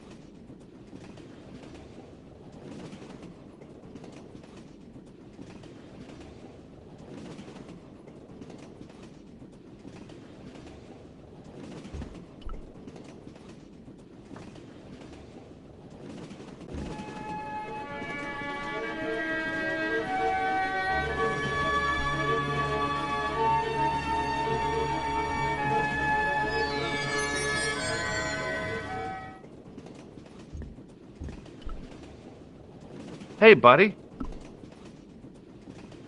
Did you see what happened to the young woman in the next compartment? No, Paul, I didn't. Have you lost her, like? She's disappeared. The old lady, too. I think they're in trouble. Oh, wait, man, an old lady, too? Yeah. You gotta help me. Maybe they went to the toilet, like? I don't think so. They never go on their own. Always in pairs, you know? No, she's been abducted, I'm sure. I've got to go look for her. What's stopping you, pal? The conductor. He's not what he seems. You want to avoid him, like? That's about it, yeah. No problem. Listen, I need your help. What's the matter? There's a guy on this train who's trying to kill me. Relax, man. You wouldn't try nothing with us in Basharia. We are veterans, like, so action at Brightlingsea. I don't recall the British Army being involved in a conflict in anywhere called Brightlingsea. Well, you just take it from me, pal. You're in safe hands. See you later.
Do it, pal. Don't jump. I don't intend to jump. I'm going to climb on top of the train. You're kidding, aren't you? Just watch me.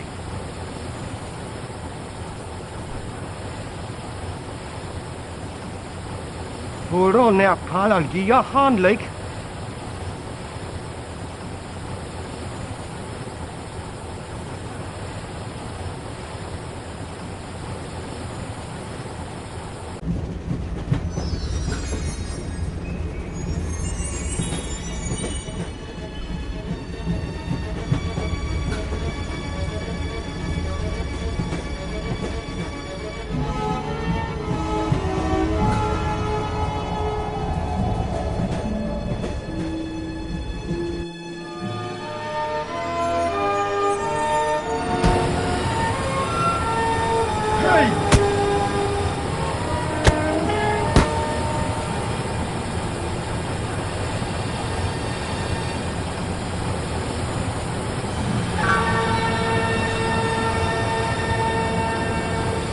Can't you do anything to help me?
Jump!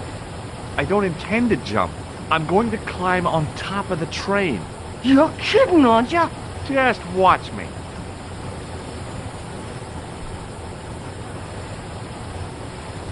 Hold on now, pal. I'll give you a hand, like.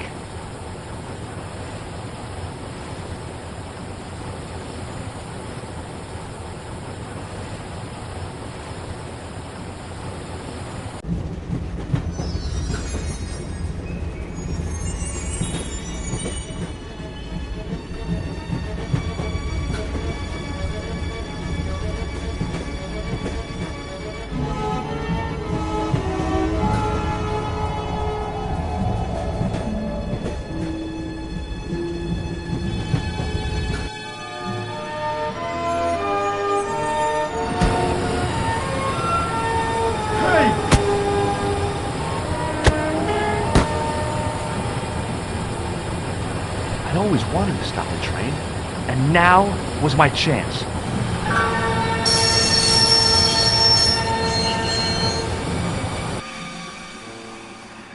You saved our lives, but why? We were always on the same side, Stobart. Different causes, but a common enemy. The Knights Templar? Don't call them that. The real Templars were a noble foe. These barbarians have no right to that name. These men are no better than dogs. What are the Neo-Templars after?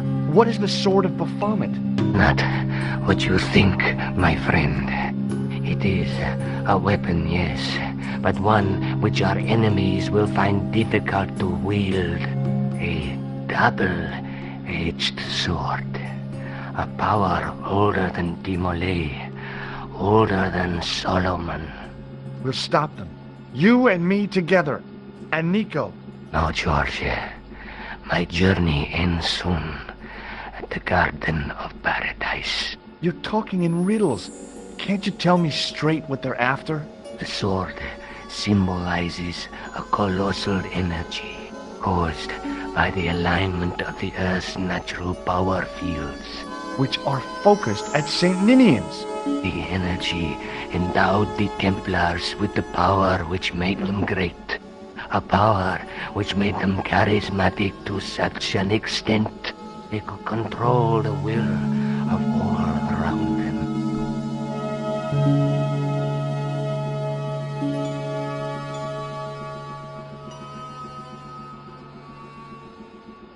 How did you escape from the bull's head? It is a long walk from the cliff of the bull to the village, Stobart. Fortunately, I know the ways of the wilderness. Also, I have a sister who keeps a garage just around the corner. May Allah guide you to our enemies. Thanks. One last thing. What? What is it? He's dead.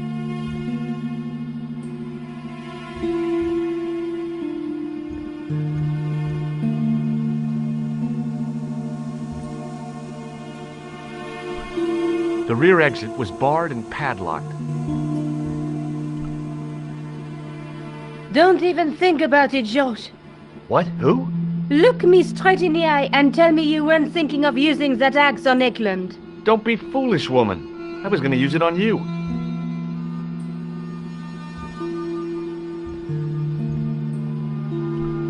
I couldn't think of a single way the extinguisher would be of use in the absence of a fire.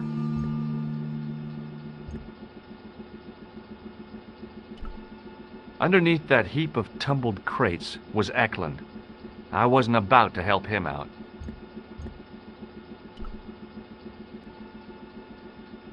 Where do you think you're going? Don't worry, I hadn't forgotten about you. Answer me this instant, George Stobart. I will, when I'm ready.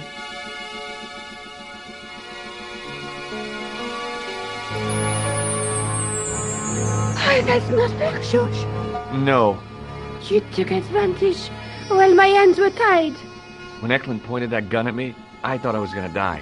I thought of all the things I'd never get to do, and kissing you was at the top of my list. George? Uh-huh. George, we've got to get off the train.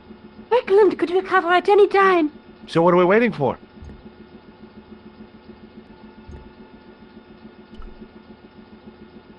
Don't even think about it, George. What? Who?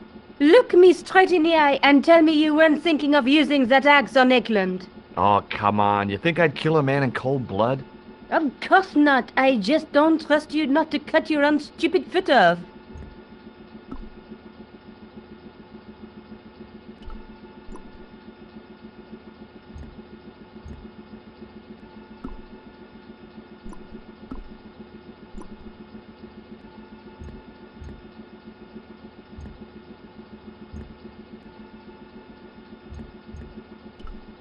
The rear exit was barred and padlocked.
I'd feel happier if we had a gun or something. Khan gave me something. What? His handbag. Oh, great. If we run into any killers, we can give them a good buffeting. Didn't he have any weapons? You don't know half of it. This bag's full of C4. Wow. Why didn't you say so? Boy, we'll show them now. What's C4? Plastic, Josh. We're going to shop our way to victory? 2 kilos of plastic explosive. The detonator's broken now. No problem. We'll buy a box of matches somewhere. It doesn't work that way. It takes a small explosion to start the big explosion. Well, that's not much use then. What does that sign say? Apparently during the English Civil War in the mid-17th century, this place was used as an arms dump. Yeah? What happened? Look at the state of this place, Josh. You work it out. Oh, stray spark? You got it. The tower was the only thing to survive the blast. I hope the explosion didn't destroy the Sword of Baphomet. Do you? I rather hope it did.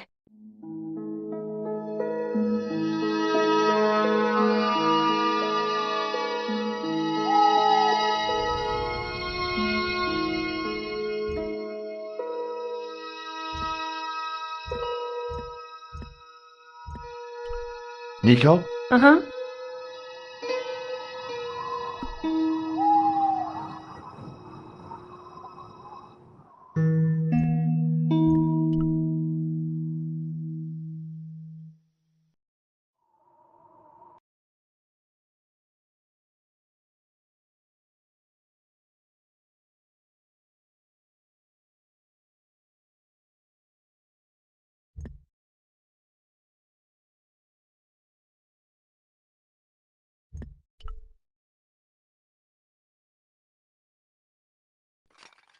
I scrabbled around in the rubble and found an old clay pipe with a broken stem.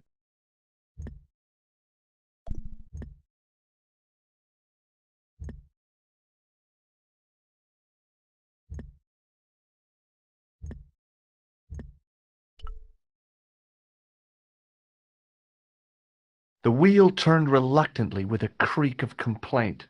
There was no obvious way of removing the wheel from its housing. The handle turned easily, and the larger wheel began to revolve. Damn! Then the handle came off in my hand.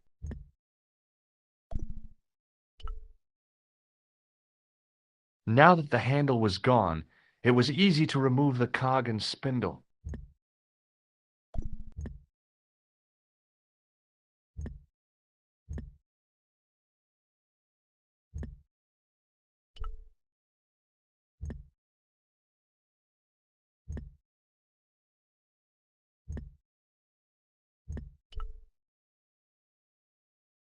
Examining the demon more closely, I realized something about its face.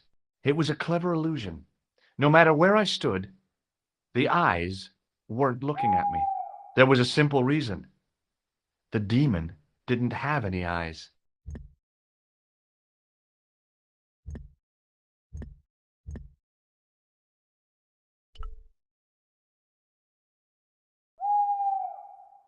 I tried pushing the panel, but wasn't surprised when it failed to move.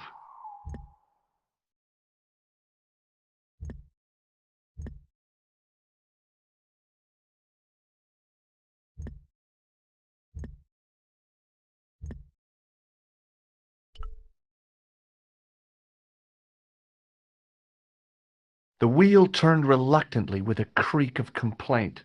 There was no obvious way of removing the wheel from its housing.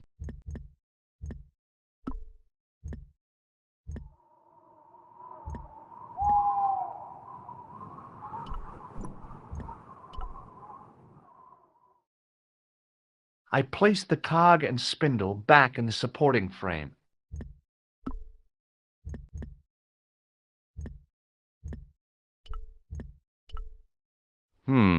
No way.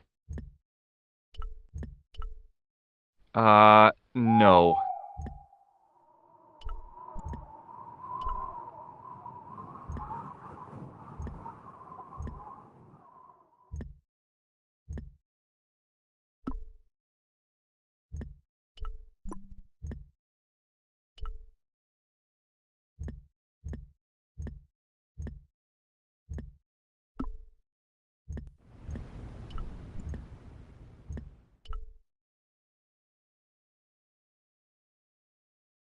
With the clay pipe in his mouth, he looked happy, homely, like somebody's granddaddy. What do you think you're doing, Josh? I wondered if there was a secret mechanism in the demon's mouth. Maybe you should show a little more respect. For a mythical medieval demon? Give me a break. Okay, go right ahead. Meddle with forces you don't understand. Incur the demon's wrath and burn in hell. Just see if I care.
Above the carved cross was an indecipherable inscription.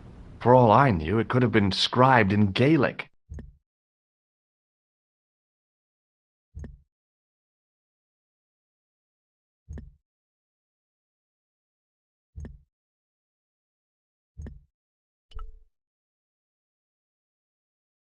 Now that the handle was gone, it was easy to remove the cog and spindle.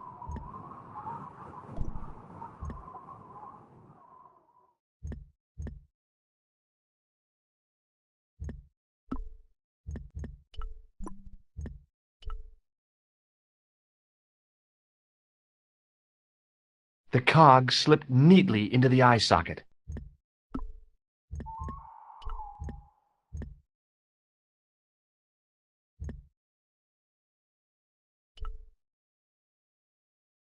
With the clay pipe in his mouth, he looked happy, homely, like somebody's granddaddy. What do you think you're doing, Josh? I wondered if there was a secret mechanism in the demon's mouth. Maybe you should show a little more respect. For a mythical medieval demon? Give me a break. Okay, go right ahead. Meddle with forces you don't understand. Incur the demon's wrath and burn in hell. Just see if I care.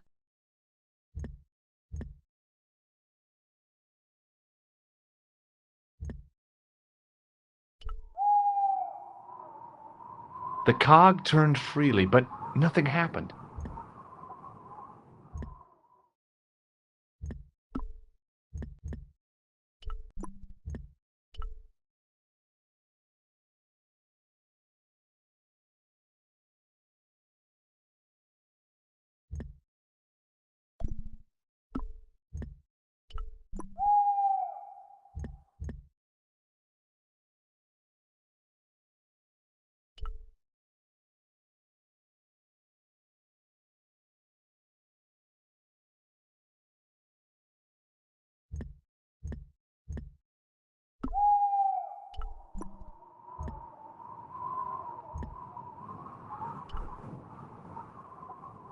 There was no place I could attach the broken handle.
No way.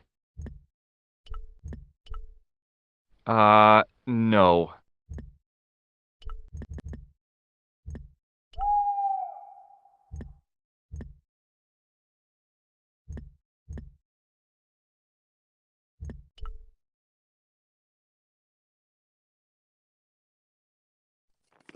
Under one of the stones, I found a metal coin which was green with age.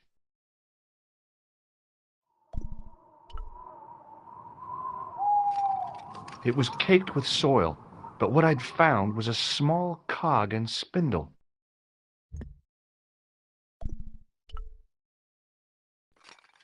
With mounting excitement, I felt something between my fingers.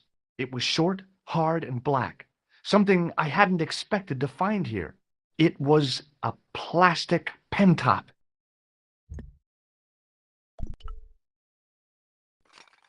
I didn't find anything.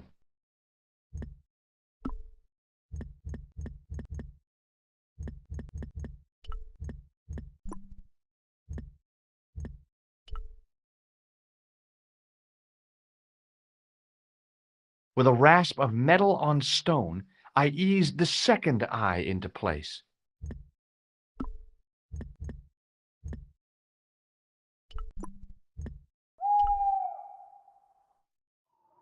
I pushed the handle into the demon's mouth, the cogs all meshed. I began to turn.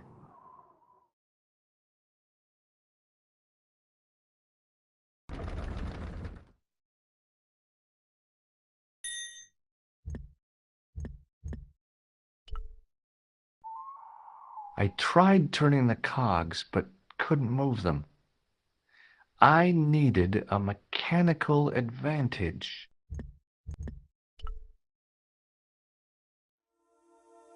As soon as I saw the flickering torches, I realized the bogus Templars had beaten us to the sword. But where were they now? And why was it so quiet?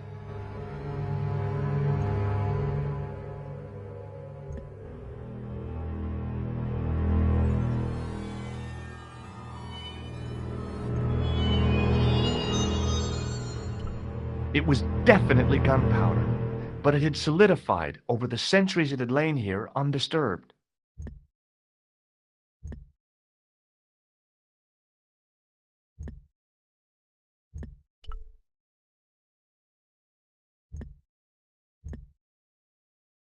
Listen, I can definitely hear chanting.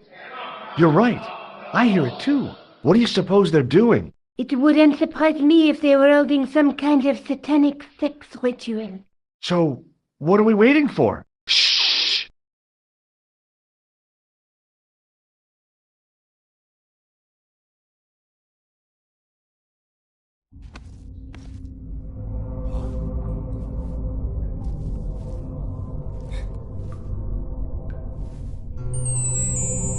Will you look at that?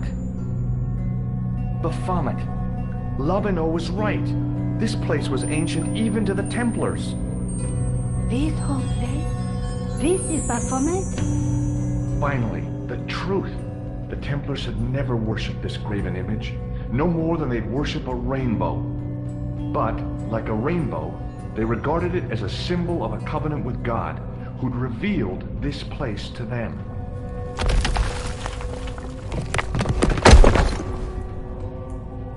Rosso! Why, the double-dealing treacherous? On the contrary, Inspector Rosso has been the model of obedience, an important quality in a true Templar. Now be quiet and watch if you wish to live much longer.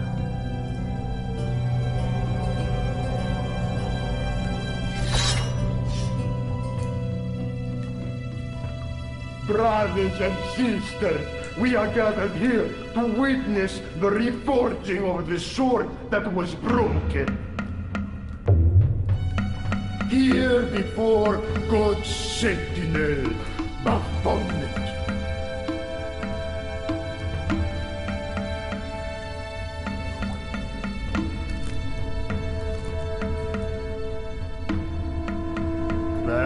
Master and Knight of Baphomet, we salute and pledge our obedience to you. I salute you, gatekeeper of the temple.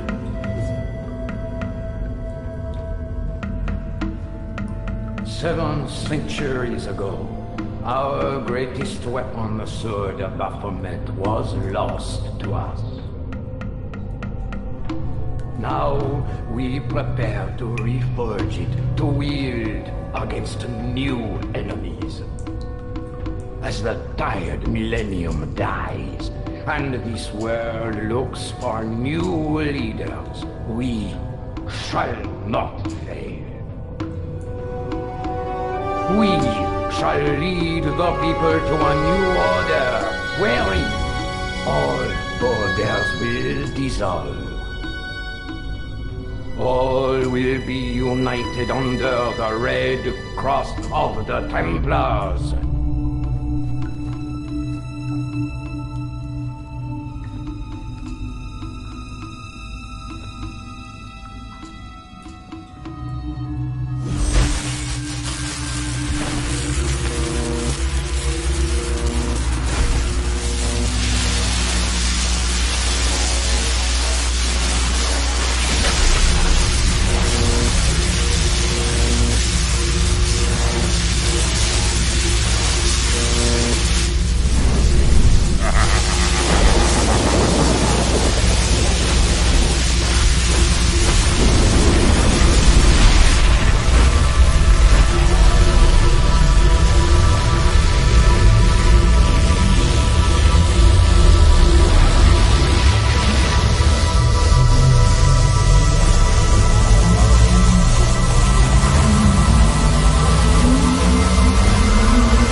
George, we have watched your efforts to stop us with respect. But surely you realize that you have been misled by our enemies. Both of us want a better world. Fortunately, no harm has been done. We need determined, resourceful men like you. Join us, George. Join us in true brotherhood. Yeah. True. Wait. Brothers? What about Marquet? What about Pegram and Klausner? You didn't look on them as brothers, only as failures. 3 men dead, and you don't give a damn! George, you know that sacrifices are necessary. Every great undertaking. Join you? I'll see you in hell first. Oh, George, I had great hopes for you. C'est la guerre et l'on kill him.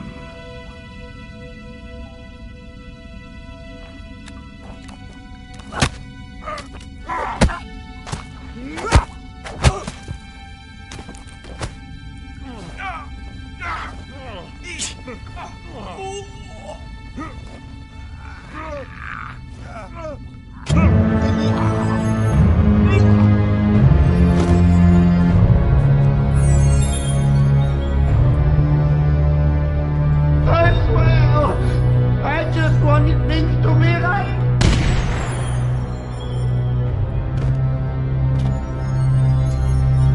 Take them. Kill them. They will not escape.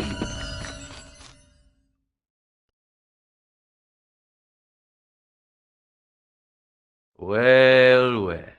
If it isn't the great detective and his beautiful assistant, it's going to be a pleasure killing the pair of you. George, what are we going to do?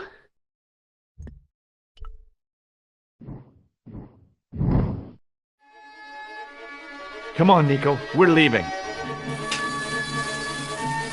You fools! You cannot escape us. Guido! Stop them. But master, the powder! That powder is from the English Civil War. You fool! It's over 300 years old. How explosive do you think it can be? I thought it was all over, but Nico had one last trick up her sleeve. Or in her handbag, to be exact. A handbag full of plastic explosives. Maybe, but this stuff is brand new. Oh,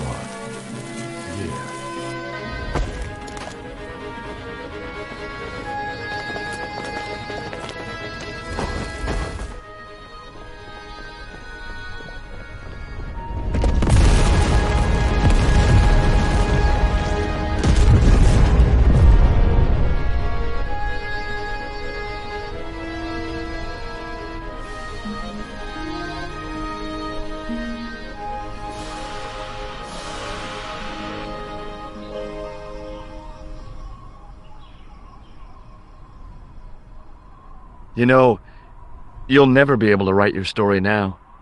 I don't care. I've got what I want. Huh? Just tell me one thing, George. Is our life together always going to be this crazy?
Hello again. What now? Do you know anything about medieval manuscripts? No more than you, I'll bet. Does this gem mean anything to you? Aha! Is it real? It must be worth a small fortune. You stole it, I suppose. I'm not a crook.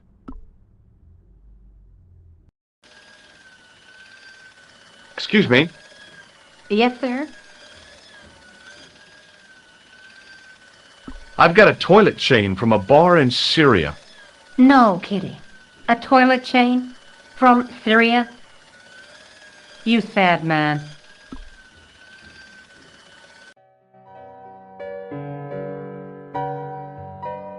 What now, monsieur? Check out my ID card. Your ID card, monsieur? I don't think so. No, it's Rosso's card. Attempting to impersonate a policeman is a criminal offense, monsieur. Ah, forget it. Thanks for your help, buddy.